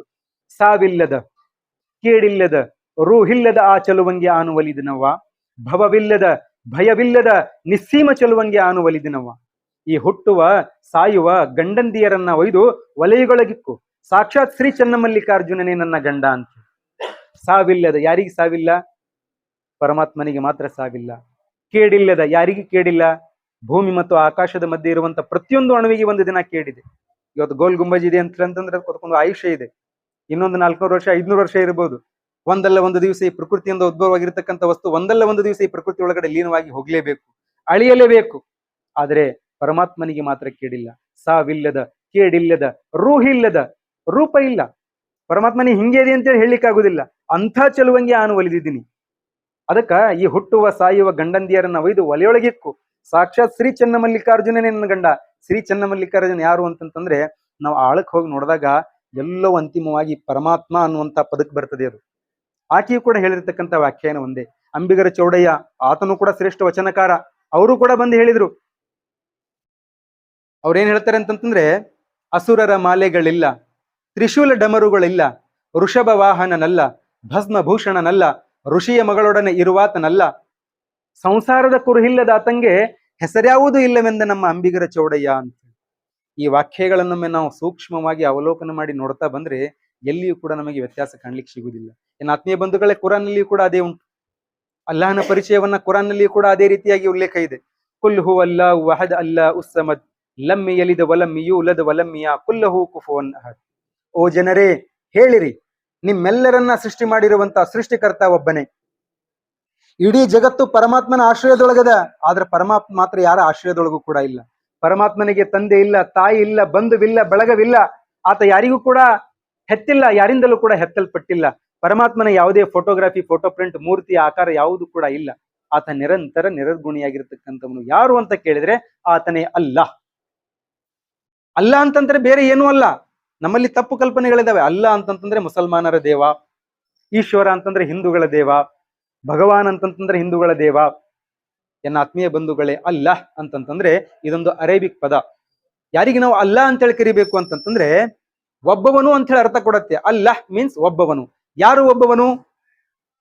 ಇಡೀ ಕೋಟಿ ಕೋಟಿ ಅಗಣಿತ ತಾರಾಮಂಡಲವನ್ನ, ಗ್ರಹಗಳನ್ನ, ಉಪಗ್ರಹಗಳನ್ನ, ಧೂಮಕೇತುಗಳನ್ನ, ಈ 84 ಜೀವರಾಶಿಗಳನ್ನ, ಅನ್ನ, ಆಹಾರ, ಗಾಳಿ, ಬೆಳಕು ಕೊಟ್ಟು ಯಾರು ಈ ಜಗತ್ತನ್ನ ಒಂದು ನಿಯಮದಲ್ಲಿ ಇಟ್ಟು ಮುನ್ನಡೆಸ್ತಾ ಇದ್ದಾನಲ್ಲ, ಅಂತಹ ಒಂದು ಅವ್ಯಕ್ತವಾದ ಚೈತನ್ಯ ಸ್ವರೂಪಕ್ಕೆ ನಾವು ಅಲ್ಲ ಅಂತ ಹೇಳಿ ಆದೇಶ ಕೊಡಬಹುದು. ಅದಕ್ಕೆ ಕನ್ನಡದಲ್ಲಿ ಈಶ್ವರ ಅಂತ ಹೇಳಿ ಕರಿಬಹುದು, ಪರ್ವರ್ದಿಗಾರ್ ಅಂತ ಹೇಳಿ ಕರಿಬಹುದು, ಖಾಲಿಕ್ ಅಂತ ಹೇಳಿ ಕರಿಬಹುದು, ಮಾಲಿಕ್ ಅಂತೇಳಿ ಕರಿಬಹುದು, ಖುದಾ ಅಂತೇಳಿ ಕರಿಬಹುದು. ಬೇರೆ ಬೇರೆ ನಾಮಗಳಿಂದ ನೀವು ಕರಿಬಹುದು. ಆದರೆ ಪರಮಾತ್ಮನ ಮೂಲ ಸ್ವರೂಪ ಮಾತ್ರ ಒಂದೇ ಆಗಿರ್ತಕ್ಕಂಥದ್ದು. ಅಲ್ಲ ಅಂದ್ರೆ ಬೇರೆ ಅಲ್ಲ, ಶಿವ ಅಂದ್ರೆ ಬೇರೆ ಅಲ್ಲ, ಈಶ್ವರ ಅಂದ್ರೆ ಬೇರೆ ಅಲ್ಲ, ಪರ್ವರ್ದಿಗಾರ್ ಅಂದ್ರೆ ಬೇರೆ ಅಲ್ಲ, ಖಾಲಿಕ್ ಅಂದ್ರೆ ಬೇರೆ ಅಲ್ಲ, ಮಾಲಿಕ್ ಅಂದ್ರೆ ಬೇರೆ ಅಲ್ಲ. ಅದಕ್ಕೆ ಸಬ್ಕಾ ಮಾಲಿಕ್ ಏಕ್ ಹೈ ಅನ್ನುವಂತ ಒಂದು ತಾತ್ಪರ್ಯದಲ್ಲಿ ನಾವು ಬದುಕಬೇಕಾಗತ್ತೆ. ಇಂಥ ಭಾವ ನಮ್ಮಲ್ಲಿ ಬಂತು ಅಂತಂತಂದ್ರೆ ನಮ್ಮ ಮನಸ್ಸು ವಿಶಾಲಗೊಳ್ಳುತ್ತದೆ. ಧರ್ಮಗಳ ಮಧ್ಯೆ, ಜಾತಿಗಳ ಮಧ್ಯೆ ಇರತಕ್ಕಂಥ ಕೋಟೆ ಗೋಡೆಗಳನ್ನ ನಾವು ಕೆಡವಿ ನಾವೆಲ್ಲರೂ ವಾಸಿಸುವ ದೃಷ್ಟಿಕೋನದಿಂದ ಭಾರತೀಯರು, ಪ್ರದೇಶದ ದೃಷ್ಟಿಕೋನದಿಂದ ನಾವೆಲ್ಲರೂ ಕನ್ನಡಿಗರು, ಆಧ್ಯಾತ್ಮಿಕ ದೃಷ್ಟಿಕೋನದಿಂದ ನಾವೆಲ್ಲರೂ ಪರಮಾತ್ಮ ಸೃಷ್ಟಿ ಮಾಡಿರ್ತಕ್ಕಂಥ ಸೃಷ್ಟಿಗಳು ಅಂತ ಹೇಳಿ ತಿಳ್ಕೊಂಡು ನಾವು ಬದುಕಲಿಕ್ಕೆ ನಮಗೆ ಅವಕಾಶ ಸಿಗುತ್ತದೆ ಅನ್ನುವಂಥ ತಾತ್ಪರ್ಯವನ್ನ ಈ ಸಂದರ್ಭದಲ್ಲಿ ನಾನು ಹೇಳಿಕ್ಕೆ ಇಷ್ಟಪಡ್ತೀನಿ. ಇನ್ನು ಆತ್ಮೀಯ ಬಂಧುಗಳೇ, ಈ ಲೋಕಕ್ಕೆ ನಾವು ಬರುವುದಕ್ಕಿಂತ ಮುಂಚಿತವಾಗಿ ನಾವೆಲ್ಲರೂ ಪರಮಾತ್ಮನ ಮುಂದೆ ಪ್ರಮಾಣವನ್ನ ಮಾಡಿ ಬಂದಿದ್ದೀವಿ. ಪರಮಾತ್ಮ, ನೀ ಹಾಕಿ ಕೊಟ್ಟಿರ್ತಕ್ಕಂಥ ಸನ್ಮಾರ್ಗದ ಮೇಲೆ ನಾನು ನಡೀತೀನಿ, ನೀ ಹೆಂಗ ಇಚ್ಛೆ ಪಟ್ಟಿದೆಯಲ್ಲ ಹಂಗೆ ಬದುಕಿ ಬರ್ತೀನಿ ಅಂತ ಹೇಳಿ ನಾವೆಲ್ಲರೂ ಪ್ರಮಾಣ ಮಾಡಿ ಬಂದಿದ್ದೀವಿ. 60 ರಿಂದ 70 ವರ್ಷದ ಜೀವನ ಇದು ನಶ್ವರವಾಗಿರ್ತಕ್ಕಂಥ ಜೀವನ. ಎಲ್ಲಾ ಗ್ರಂಥಗಳಲ್ಲಿಯೂ ಕೂಡ ಉಂಟು, ಕುರಾನ್ನಲ್ಲಿಯೂ ಅದೇ ಉಂಟು, ಗರುಡ ಪುರಾಣದಲ್ಲಿಯೂ ಕೂಡ ಅದೇ ಉಂಟು. ಈ ಜಗತ್ತು, ಈ ಜೀವನ ಏನಿದೆಯಲ್ಲ, ಇದು ನಮಗೆ ಪರೀಕ್ಷಾ ಕೊಠಡಿ ಇದ್ದಂಗೆ. ಅದರಲ್ಲಿ 2 ರೀತಿಯಾಗಿರ್ತಕ್ಕಂಥ ವ್ಯಕ್ತಿಗಳಿದ್ದಾರೆ ಜಗತ್ತಿನಲ್ಲಿ. ಸತ್ಯ ವಿಶ್ವಾಸಿಗಳು, ಇನ್ನೊಂದು ಮಿಥ್ಯ ವಿಶ್ವಾಸಿಗಳು. ಅವರು ಇಸ್ಲಾಂ ಧರ್ಮದಲ್ಲಿಯೂ ಕೂಡ ಇರ್ತಾರೆ, ಹಿಂದೂ ಧರ್ಮದಲ್ಲಿಯೂ ಕೂಡ ಇರ್ತಾರೆ. ಅದಕ್ಕೆ ಬಸವೇಶ್ವರರು ಒಂದು ಬಹಳ ಚೆನ್ನಾಗಿ ಮಾತು ಹೇಳಿದ್ರು. ಏನು ಅಂತಂತಂದ್ರೆ, ಜಗವೆಂಬುವಂಥದ್ದು ಕರ್ತಾರನ ಕಮ್ಮಟವಯ್ಯ, ಇಲ್ಲಿ ಸಲ್ಲುವವರು ಅಲ್ಲಿಯೂ ಸಲ್ಲರು, ಇಲ್ಲಿ ಸಲ್ಲದವರು ಅಲ್ಲಿಯೂ ಕೂಡ ಸಲ್ಲರಯ್ಯ ಕೂಡಲ ಸಂಗಮ ದೇವ ಅಂತೇಳಿ. ಅಲ್ಲಿಯೂ ಅಂತಂತಂದ್ರೆ ಸ್ವರ್ಗ ನರಕಗಳ ಪರ್ಯಾಯ ಅವರ ಮನಸ್ಸಿನಲ್ಲಿದೆ. ಗರುಡ ಪುರಾಣವೊಮ್ಮೆ ನಾವು ತೆಗೆದು ನೋಡಿದಾಗ ಕುರಾನ್ನಲ್ಲಿ ಉಲ್ಲೇಖವಾಗಿರ್ತಕ್ಕಂಥ ಪರಲೋಕದ ಯಾತ್ರೆಯ ಬಗ್ಗೆ ಏನು ವ್ಯತ್ಯಾಸಗಳಿಲ್ಲ. ಅಲ್ಲಿಯೂ ಕೂಡ ಒಂದೇ ಉಂಟು, ಇಲ್ಲಿಯೂ ಕೂಡ ಒಂದೇ ಉಂಟು. ಅದಕ್ಕೆ ಅವ್ರು ಹೇಳ್ತಾರೆ, ಸತ್ಯ ವಿಶ್ವಾಸಿಗಳಿಗೆ ಜಗತ್ತು ಒಂದು ಜೈಲಿಗೆ ಸಮಾನವಾಗಿದೆ. ಸತ್ಯ ವಿಶ್ವಾಸಿಗಳಿಗೆ ಜಗತ್ತು ಒಂದು ಜೈಲಿಗೆ ಸಮಾನವಾಗಿದೆ. ಮಿಥ್ಯ ವಿಶ್ವಾಸಿಗಳಿಗೆ ಜಗತ್ತು ಸ್ವರ್ಗಕ್ಕೆ ಸಮಾನವಾಗಿದೆ. ಪರಲೋಕ ಹಾಗಲ್ಲ. ಸತ್ಯ ವಿಶ್ವಾಸಿಗಳಿಗೆ ಅದು ಸ್ವರ್ಗ, ಮಿಥ್ಯ ವಿಶ್ವಾಸಿಗಳಿಗೆ ಅದು ನರಕ ಅಂತ ಹೇಳಿ ಕನ್ಸಿಡರ್ ಆಗಲ್ಪಡ್ತದೆ. ಹಾಗಾಗಿ ನನ್ನ ಆತ್ಮೀಯ ಬಂಧುಗಳೇ, ನಶ್ವರವಾಗಿರ್ತಕ್ಕಂಥ ಈ ಜಗತ್ತಿನೊಳಗಡೆ ನಾವು ಜಾತಿ, ಕುಲ, ಗೋತ್ರ ಅನ್ನುವಂಥ ಭೇದ ಭಾವದಲ್ಲಿ ನಾವು ಮಾಡ್ಲಿಕ್ಕೆ ಹೋಗ್ಬಾರ್ದು. ನಾವೆಲ್ಲರೂ ಒಂದೇ ತಂದೆಯ ಮಕ್ಕಳ ಹಾಗೆ ಎಲ್ಲ ಒಬ್ಬನೇ ಸೃಷ್ಟಿ ಮಾಡಿರ್ತಕ್ಕಂಥ ಸೃಷ್ಟಿಕರ್ತ ಅಂತ ಹೇಳಿ ತಿಳ್ಕೊಂಡು ಬಾಳಿ ಬದುಕಿದಾಗ ಮಾತ್ರ ನಾವು ದೇಶದಲ್ಲಿ ಸಾರ್ಥಕತೆಯನ್ನು ಪಡ್ಲಿಕ್ಕೆ ಸಾಧ್ಯ ಇದೆ. ಅದಕ್ಕೆ ಅವ್ರು ಹೇಳಿರ್ತಕ್ಕಂಥದ್ದು, ವಚನಕಾರ ಹೇಳ್ತಾರೆ, ಏನನ್ನು ಕೂಡ ತೆಗೆದುಕೊಂಡು ಈ ಜಗತ್ತಿಗೆ ನಾವು ಬರ್ಲಿಲ್ಲ. ಅವ್ರು ಹೇಳ್ತಾರೆ, ಧನಾನಿ ಭೂಮೌ ಪಶುವಷ್ಟೇ ಗೋಷ್ಠೆ. ಇಲ್ಲಿ ಶಬ್ದಗಳ ಉಚ್ಚಾರಣೆ ಬೇರೆ ಆಗ್ತಾ ಇದೆ, ಅರ್ಥ ಒಂದೇ ಇದೆ. ಇಸ್ಲಾಂ ತರ್ಜುಮಾ ಮಾಡಿದ್ರೆ ಅವ್ರು ಹೇಳ್ತಾರೆ, ಧನಾನಿ ಭೂಮೌ ಪಶುವಷ್ಟೇ ಗೋಷ್ಠೆ ಭಾರ್ಯಾಗೃಹದ್ವಾರೆ ಜನಾಹ ಸ್ಮಶಾನೆ ದೇಹಾಶ್ಚಿತಾಯಾಮ್ ಪರಲೋಕ ಮಾರ್ಗೆ ಕರ್ಮಾಣಿ ಗೋಗಚ್ಚತಿ ಜೀವ ಏಕಃ ಅಂತ ಹೇಳಿ. ಏನಪ್ಪಾ ಇದ್ರ ಭಾವಾರ್ಥ ಅಂತ ಕೇಳಿದ್ರೆ, ಧನಾನಿ ಭೂಮೌ, ಎಲ್ಲೋ ಮನುಷ್ಯನೇ, ನೀನು ಸಂಪಾದನೆ ಮಾಡಿರುವಂತ ಸಂಪತ್ತು ಇಲ್ಲೇ ಉಳಿತದ. ನೀನು ಸಂಪಾದನೆ ಮಾಡಿರುವಂತ ಸಂಪತ್ತು ಇಲ್ಲೇ ಉಳಿತದ. ನೀ ತಾಯಿಯ ಗರ್ಭದಿಂದ ಹೆಂಗ ಜಗತ್ತಿಗೆ ಬಂದಿದ್ಯಲ್ಲ, ಹಂಗೆ ಈ ಜಗತ್ತನ್ನ ಬಿಟ್ಟು ನಿರ್ಗಮಿಸಬೇಕಾಗ್ತದ ಅಂತ ಹೇಳಿ ತಿಳ್ಕೊಂಡು ಧನಾನಿ ಭೂಮೌ. ಆಮೇಲೆ ಹೇಳಿದ್ರು ಪಶುವಷ್ಟೇ ಗೋಷ್ಠೆ. ಪಶುವಷ್ಟೇ ಗೋಷ್ಠೆ ಅಂತಂದ್ರೆ ಹಿಂದಿನ ಕಾಲದಲ್ಲಿ ರಾಜ ಮಹಾರಾಜರು ಸಾರಿಗೆಗಾಗಿ ಉಪಯೋಗ ಮಾಡ್ತಿರ್ತಕ್ಕಂಥ ಪ್ರಾಣಿಗಳು, ಒಂಟೆ ಆಗಿರ್ಬೋದು, ಆನೆ ಆಗಿರ್ಬೋದು, ಕುದುರೆ ಆಗಿರ್ಬೋದು, ಬಹಳ ಮುದ್ದಿನಿಂದ ಸಾಕ್ತಾ ಇದ್ರು. ಇವತ್ತಿಗೆ ನಾವು ಮಾರುತಿ ಕಾರ, ಮೋಟಾರ್ ಸೈಕಲ್, ಹೆಲಿಕಾಪ್ಟರ್, ವಿಮಾನ ಅವು ಕೂಡ ಇಲ್ಲೇ ಇರ್ತಾವ. ನೀ ಮಾತ್ರ ಹೆಂಗ ತಾಯಿ ಗರ್ಭದಿಂದ ಬಂದಿದೆಯಲ್ಲ, ಜಗತ್ತನ್ನ ಬಿಟ್ಟು ನಿರ್ಗಮಿಸಬೇಕಾದ್ರೆ ಮರಳಿ ಬರಿಗೆಯಿಂದಲೇ ನೀ ನಿರ್ಗಮಿಸ್ತಿ ಅಂತೇಳಿ. ಪಶುವಷ್ಟೇ ಗೋಷ್ಠೆ ಭಾರ್ಯಾಗೃಹದ್ವಾರೆ, ಹೆಂಡತಿ ಒಂದು ಸಲ ವಿವಾಹವಾಯ್ತು, ಮಂಗಲ್ಯಂ ತಂತು ನಾನೇನವ ಜೀವನ ಹೇತುನ ಅಂತೇಳಿ. ಒಂದು ಸಲ ನನ್ನ ಕೈ ಹಿಡದಂತಂದ್ರೆ ಸಪ್ತ ಜನ್ಮ, 7 ಜನ್ಮ ಇರುವ ತನಕ ನಿನ್ನ ಜೊತೆಯಾಗಿ ಇರ್ತೀನಿ ಅಂತೇಳಿ ಅಗ್ನಿಕುಂಡಕ್ಕೆ ನಾವು ಸುತ್ತಾಕಿ ಪ್ರಮಾಣ ವಚನವನ್ನು ಸ್ವೀಕಾರ ಮಾಡಿಕೊಳ್ಳುವಂತ ಹೆಂಡತಿಯು ಕೂಡ ನಿನ್ನ ಶರೀರದಲ್ಲಿ ಆತ್ಮ ಇರುವ ತನಕ ಮಾತ್ರ ನಿನ್ನ ಜೊತೆಯಾಗಿರ್ತಾಳೆ. ಯಾವಾಗ ನಿನ್ನ ಶರೀರದಿಂದ ಉಸಿರು ಹಾರಿ ಹೋಯಿತೋ ಆ ಸಂದರ್ಭಕ್ಕೆ ಹೆಂಡತಿಯು ಕೂಡ ದ್ವಾರ ಬಾಗಿಲಿನ ತನಕ ಬಂದು ನಿನಗೆ ವಿದಾಯ ಹೇಳ್ತಾಳೆ ಹೊರತು ಆಕೆಯು ಕೂಡ ನಿನ್ನ ಜೊತೆಗೆ ಬರ್ಲಿಕ್ಕೆ ಆಗುದಿಲ್ಲ. ಭಾರ್ಯ ಗೃಹದ್ವಾರೆ ಜನ ಸ್ಮಶಾನೆ, ನನ್ನವರು ನಿನ್ನವರು ಅಂತ ಹೇಳಿ ನೀ ಏನ್ ಬದುಕ್ತಾ ಇದೆಯಲ್ಲ, ಈ ಜನರು, ಈ ಬಂಧು ಬಾಂಧವರು, ಈ ಸ್ನೇಹಿತರು, ಇವರು ಕೂಡ ಶಾಶ್ವತವಾಗಿ ನಿನ್ನ ಜೊತೆಗೆ ಬರ್ಲಿಕ್ಕಿಲ್ಲ. ಇವರು ಸ್ಮಶಾನದ ತನಕ ಬರ್ತಾರೆ. ಅಲ್ಲಿದಿಂದ ನಿನ್ನ ಪಯಣ ಒಬ್ಬಂಟಿಗನಾಗಿ ಹೋಗ್ಬೇಕಾಗ್ತದೆ. ಸ್ಮಶಾನ ತನಕ ಈ ಜನರನಿಗೆ ಸಾಥ್ ಕೊಡ್ತಾರೆ. ಜನ ಸ್ಮಶಾನೆ ದೇಹಾಶ್ಯುತಾಯಾಮ್, ಇದು ಕೂಡ ದೇಹ ನಿಂದಲ್ಲ, ಪಂಚಮಹಾಭೂತಗಳಿಂದ ಸೃಷ್ಟಿಯಾಗಿರ್ತಕ್ಕಂಥದ್ದು.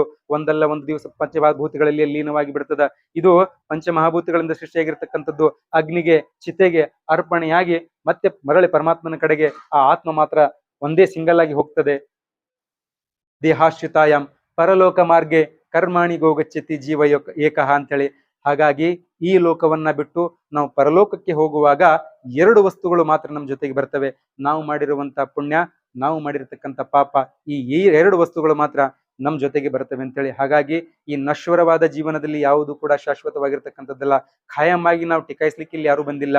ಅದಕ್ಕೆ ಹೇಳ್ತಾರೆ, ಕುಲ್ಲು ನಫ್ಸಿ ಜಾಯಕತುಲ್ ಮೌತ್ ಅಂತ ಹೇಳಿ ನಮ್ಮ ಇಸ್ಲಾಂ ಧರ್ಮದಲ್ಲಿ ಹೇಳ್ತಾರೆ. ಭೂಮಿಯ ಮೇಲೆ ಹುಟ್ಟಿರುವಂತ ಪ್ರತಿಯೊಂದು ಜೀವಿಗೂ ಒಂದಲ್ಲ ಒಂದು ದಿವಸ ಮರಣದ ಸವಿಯನ್ನ ಖಂಡಿತವಾಗಿ ಸವಿಯಲೇಬೇಕು. ಯಾರಿಂದಲೂ ಕೂಡ ತಪ್ಪಿಸಿಕೊಳ್ಳಿಕ್ ಸಾಧ್ಯ ಇಲ್ಲ ಅಂತ ಹೇಳಿ. ಹಾಗಾಗಿ ಇದು ನಶ್ವರವಾಗಿರ್ತಕ್ಕಂಥ ಬದುಕು. ಅದೇ ರೀತಿಯಾಗಿ ಒಬ್ಬರು ಕಾಶ್ಮೀರದ ರಾಜ ಕನ್ನಡ ನಾಡಿನ ವಚನ ಸಾಹಿತ್ಯಕ್ಕೆ ಪ್ರೇರೇಪಣೆಗೊಂಡು ಕಾಶ್ಮೀರವನ್ನು ಬಿಟ್ಟು ಕರ್ನಾಟಕಕ್ಕೆ ಅವರು ಬರ್ತಾರೆ. ಬಂದು ವಚನ ಸಾಹಿತ್ಯವನ್ನು ಸರಿಯಾದ ರೀತಿಯಲ್ಲಿ ಅಧ್ಯಯನವನ್ನು ಮಾಡ್ತಾರೆ. ಕಟ್ಟಿಗೆ ಕಡಿಯುವಂತ ಕೆಲಸ ಮಾಡ್ತಾರೆ. ಹೆಂಡತಿಗೂ ಕೂಡ ಕಟ್ಟಿಗೆ ಹೊರಿಸ್ತಾರೆ. ನಾ ರಾಜ ಅದೀನಿ ಅಂತೇಳಿ ಯಾರ ಮುಂದೆಯೂ ಕೂಡ ಹೇಳುವುದಿಲ್ಲ. ಮುಂದುವರೆದು ಬಸವಣ್ಣನವರ ಒಂದು ಗರಡಿ ಮನೆಯನ್ನು ಪ್ರವೇಶ ಮಾಡಿ ವಚನ ಸಾಹಿತ್ಯದಿಂದ ಪ್ರೇರೇಪಣೆಗೊಂಡು ಅವರೊಂದು ವಚನ ಬರೀತಾರೆ. ಆ ವ್ಯಕ್ತಿ ಯಾರು ಅಂತ ಕೇಳಿದ್ರೆ ಮೋಳಿಗೆಯ ಮಾರಯ್ಯ ಅಂತ ಹೇಳಿ. ಇಷ್ಟು ಸುಂದರವಾಗಿರ್ತಕ್ಕಂಥ ವಚನ ಅವರು ಬರೀತಾರಲ್ಲ, ಆ ವಚನಗಳನ್ನ ಆಲಿಸುವುದರಿಂದ ಮನುಷ್ಯನಲ್ಲಿ ಇರ್ತಕ್ಕಂಥ ಅಹಂಕಾರ ಕಡಿಮೆಯಾಗತ್ತೆ, ಪರಮಾತ್ಮನ ಒಂದು ಭಾವ ನಮ್ಮಲ್ಲಿ ಹೆಚ್ಚಾಗತ್ತೆ. ಅವ್ರು ಏನ್ ಬರೀತಾರೆ ಅಂತಂದ್ರೆ, ಆನೆ ಕುದುರೆ ಬಂಡಿ ಭಂಡಾರ ವಿರ್ದಡೇನು, ತಾನುಂಬುವುದು ಪಡಿಯಕ್ಕಿ, ಕುಡಿಯುವುದು ಒಂದಾವಿನ ಹಾಲು, ಮಲಗುವುದು ಅರ್ಧ ಮಂಚ, ಈ ಹುರುಳಿಲ್ಲದ ಸಿರಿಯನ್ನ ನೆಚ್ಚಿ ಕೆಡಬೇಡ ಮನುಜ ಕೆಡಬೇಡ, ಸತ್ತ ನಂತರ ಒಡಲು ಭೂಮಿಯ ಸಂಗ, ಒಡವೆ ತಾನೇ ನಪ್ಪುವುದು, ಕೈ ಹಿಡಿದ ಮಡದಿ ಪರರ ಸಂಘ, ಸಾವಿನ ಸಂಗಡವಾಗುವರಿಲ್ಲ ನಿಕ್ಕಳಂಕ ಚನ್ನಮಲ್ಲಿಕಾರ್ಜುನ ಅಂತೇಳಿ ಎಷ್ಟು ಸ್ಪಷ್ಟವಾಗಿ ಅವ್ರು ಬರೀತಾರೆ ಅಂತಂದ್ರೆ, ಆನೆ ಕುದುರೆ ಬಂಡಿ ಭಂಡಾರ ವಿರ್ದಡೇನೋ, ಎಷ್ಟೇ ನೀ ಶ್ರೀಮಂತನಾಗಿರೋ ಮನುಷ್ಯ, ನಿನ್ನ ಬಲ್ಲಿ ಎಷ್ಟೋ ಆನೆ ಇರ್ಲಿ, ಕುದುರೆ ಇರ್ಲಿ, ಒಂಟೆ ಇರ್ಲಿ, ಏನೇ ಇರ್ಲಿ, ನೀ ಮಾತ್ರ ತಿನ್ನುವಂಥದ್ದು ಹಿಡಿ ಅಕ್ಕಿ ಮಾತ್ರ. ಅದಕ್ಕಿಂತ ಜಾಸ್ತಿ ಉಪಭೋಗ ಮಾಡ್ಲಿಕ್ಕೆ ನಿನ್ ಕಡೆಯಿಂದ ಆಗುದಿಲ್ಲ. ಆನೆ ಕುದುರೆ ಬಂಡಿ ಭಂಡಾರ ಬಿರ್ದಡೇನು, ತಾನುಂಬುವುದು ಪಡಿಯಕ್ಕಿ, ಕುಡಿಯುವುದು ಒಂದಾವಿನ ಹಾಲು. ನೀ ಎಷ್ಟೇ ಶ್ರೀಮಂತನಾಗಿರು, ಎಷ್ಟೇ ಧನಿಕನಾಗಿರು, ಎಷ್ಟೇ ಗೋವುಗಳನ್ನ ಆವು ಅಂತಂದ್ರೆ ಆಕಳು, ನಿನ್ನ ಸಾಮ್ರಾಜ್ಯದೊಳಗೆ ನೀ ಎಷ್ಟೇ ಆಕಳುಗಳನ್ನ ಕಟ್ಟು, ನೀ ಮಾತ್ರ ಕುಡಿಯೋದು ಒಂದೇ ಒಂದು ಆಕಳಿನ ಒಂದು ಲೋಟ ಹಾಲು ಕುಡಿಬಹುದೇ ವಿನ ಅದಕ್ಕಿಂತ ಹೆಚ್ಚಿಗೆ ಹಾಲು ನೀ ಕುಡಿಲಿಕ್ಕೆ ಆಗುದಿಲ್ಲ ಅಂತೇಳಿ. ಕುಡಿಯುವುದು ಒಂದಾವಿನ ಹಾಲು, ಮಲಗುವುದು ಅರ್ಧ ಮಂಚ, ನಿನ್ನ ಸಾಮ್ರಾಜ್ಯದ ಒಳಗಡೆ ನೀ ಎಷ್ಟೇ ಕೋಣೆಗಳನ್ನ ನಿರ್ಮಾಣ ಮಾಡ್ಕೋ, ಬಂಗಲೆನೇ ನೀನು ಕಟ್ಟು, ಸಾವಿರಾರು ಕೋಣೆಗಳ ನಿರ್ಮಾಣ ಮಾಡ್ಕೋ, ಆದ್ರೆ ನೀ ಮಲಗುವುದು ಮಾತ್ರ ಒಂದೇ ಒಂದು ರೂಮಿನೊಳಗಡೆ, ಅದು ಅರ್ಧ ಮಂಚದ ಮೇಲೆ ನಿನ್ನ ಕಿಮ್ಮತ್ತ, ಅಷ್ಟೇ ನಿನ್ನ ವ್ಯಾಲ್ಯೂ ಐತಿ. ಸಂಪೂರ್ಣ ಮಂಚದ ಸ್ವಾದವನ್ನು ನೀ ಆಸ್ವಾದಿಸ್ಲಿಕ್ಕೆ ಆಗುದಿಲ್ಲ. ಅವ್ರು ಹೇಳ್ತಾರೆ, ಮಲಗುವುದು ಅರ್ಧ ಮಂಚ, ಈ ಹುರುಳಿಲ್ಲದ ಸಿರಿಯನ್ನ ನೆಚ್ಚಿನಿ ಕೆಡಬೇಡ. ಇದೊಂಥರ ಕನಸಿದ್ದಂಗ, ಇದಕ್ ನೆಚ್ಚಿನಿ ಕಡಿಲಿಕ್ಕೆ ಹೋಗ್ಬೇಡ ಮನುಷ್ಯ ಅಂತೇಳಿ. ಸತ್ತ ನಂತರ ಒಡಲು ಭೂಮಿಯ ಸಂಘ ಇರು ತನಕ ಮಾತ್ರ ನಡೆದಾಡ್ತಾರ, ಓಡಾಡ್ತೈತಿ. ಇದರಿಂದ ಆತ್ಮ ಬೇರ್ಪಟ್ಟ ಒಂದು ಮರುಕ್ಷಣ ಹೆಸರಿನಿಂದ ಕರೀಲಿಕ್ಕೆ ಆಗುದಿಲ್ಲ. ಮಯ್ಯತ್ ಅಂತ ಹೇಳಿ ಕರಿತೀವಿ, ಜನಾಜಾ ಅಂತ ಹೇಳಿ ನಾವು ಕರಿತೀವಿ, ಎಷ್ಟಕ್ಕೆ ಬರ್ತದ ಬಾಡಿ ಅಂತ ಹೇಳಿ ನಾವು ಕರಿತೀವಿ. ಸತ್ತ ನಂತರ ಒಡಲು ಭೂಮಿಯ ಸಂಘ, ದೇಹ ಭೂಮಿಯ ಸಂಘವಾಗ್ತದೆ.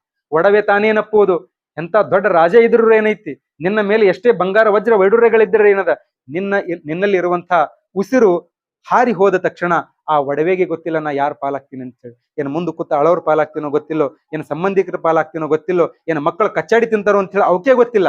ಒಡವೆ ತಾನೇನಪ್ಪುವುದು, ಕೈ ಹಿಡಿದ ಮಾಡದಿ ಪರರ ಸಂಘ, ನಿನ್ನ ಬಿಟ್ರೆ ನನಗೆ ಯಾರೂ ಗತಿ ಇಲ್ಲ, ನೀನೇ ನನ್ನ ಜೀವ, ನೀನೇ ನನ್ನ ರಾಜ್ಯ ಅಂತೇಳಿ ಬದುಕುವಂತ ಹೆಂಡತಿಯು ಕೂಡ ನಿನಗೆ ಎಷ್ಟು ಇಷ್ಟಪಡ್ತಿದ್ಲಲ್ಲ, ಕೆಲ ದಿನ ತನಕ ಮಾತ್ರ ನಿನ್ನ ದುಃಖದಲ್ಲಿ ಯಾಕೆ ಇರ್ತಾಳೆ, ಸ್ವಲ್ಪ ದಿನ ಆದ ನಂತರ ನಿನಗೆ ಎಷ್ಟು ಇಷ್ಟಪಡ್ತಿದ್ಲಲ್ಲ, ಅದೇ ಪ್ರೀತಿಯನ್ನ ಪರಪುರುಷನಿಗೆ ಕೊಡ್ಲಿಕ್ಕೆ ಆಕೆ ಪ್ರಾರಂಭ ಮಾಡ್ತಾಳೆ. ನಿನ್ ಜೊತೆ ಎಷ್ಟು ಪ್ರೀತಿ ಪ್ರೇಮದಿಂದ ಇರ್ತಾ ಇದ್ಲಲ್ಲ, ಅದೇ ಹೆಂಡತಿ ಅದೇ ಪ್ರೀತಿ ಪ್ರೇಮದೊಂದಿಗೆ ಪರಪುರುಷನ ಜೊತೆಗೆ ಈ ಜೀವನ ಇರುವ ತನಕ ಆಕೆ ಜೀವನವನ್ನು ಸಾಗಿಸ್ತಾಳೆ. ಅದಕ್ಕೆ ಹೇಳಿದ್ರು, ಕೈ ಹಿಡಿದ ಮಡದಿ ಪರರ ಸಂಘ, ಸಾವಿನ ಸಂಗಡವಾಗುವರಿಲ್ಲ ನಿಕ್ಕಳಂಕ ಚೆನ್ನಮಲ್ಲಿಕಾರ್ಜುನ. ಬಟ್ ಸಾವಿನ ಜೊತೆಗೆ ನಮ್ಮ ಜೊತೆಗೆ ಯಾರು ಕೂಡ ಬರ್ಲಿಕ್ಕಿಲ್ಲ. ಎನ್ನ ಆತ್ಮೀಯ ಬಂಧುಗಳ, ಇಸ್ಲಾಂ ಧರ್ಮದಲ್ಲಿ ಎದಕ್ಕೆ ಹೆಚ್ಚಿಗೆ ಆದ್ಯತೆಯನ್ನು ಕೊಡ್ತಾರಂತಂದ್ರೆ ಪರಲೋಕದ ಬಗ್ಗೆ. ಇದು ನಮಗೊಂಥರ ಯಾತ್ರಾ ಇದ್ದಂಗಿದು. ಇಲ್ಲಿ ಏನೇನು ಮಾಡ್ತೀರಿ ನೀವು ಮಾಡ್ರಿ, ನಿಮ್ಮ ಮೂಗುದಾರವನ್ನ ಸಡಿಲಗೊಳಿಸಿದೀನಿ ನಾನು, ನಿಮಗೆ ಬಹಳಷ್ಟು ಕೊಟ್ಟಿದ್ದೀನಿ. ನಾವ್ ಏನ್ ಕೊಟ್ಟನ್ ಪರಮಾತ್ಮ, ಏನ್ ಕೊಟ್ಟನ್ ಪರಮಾತ್ಮ ಅಂತೇಳಿ ಅಲ್ಲಿ ಗಳಿತಿರ್ತೀವಿ.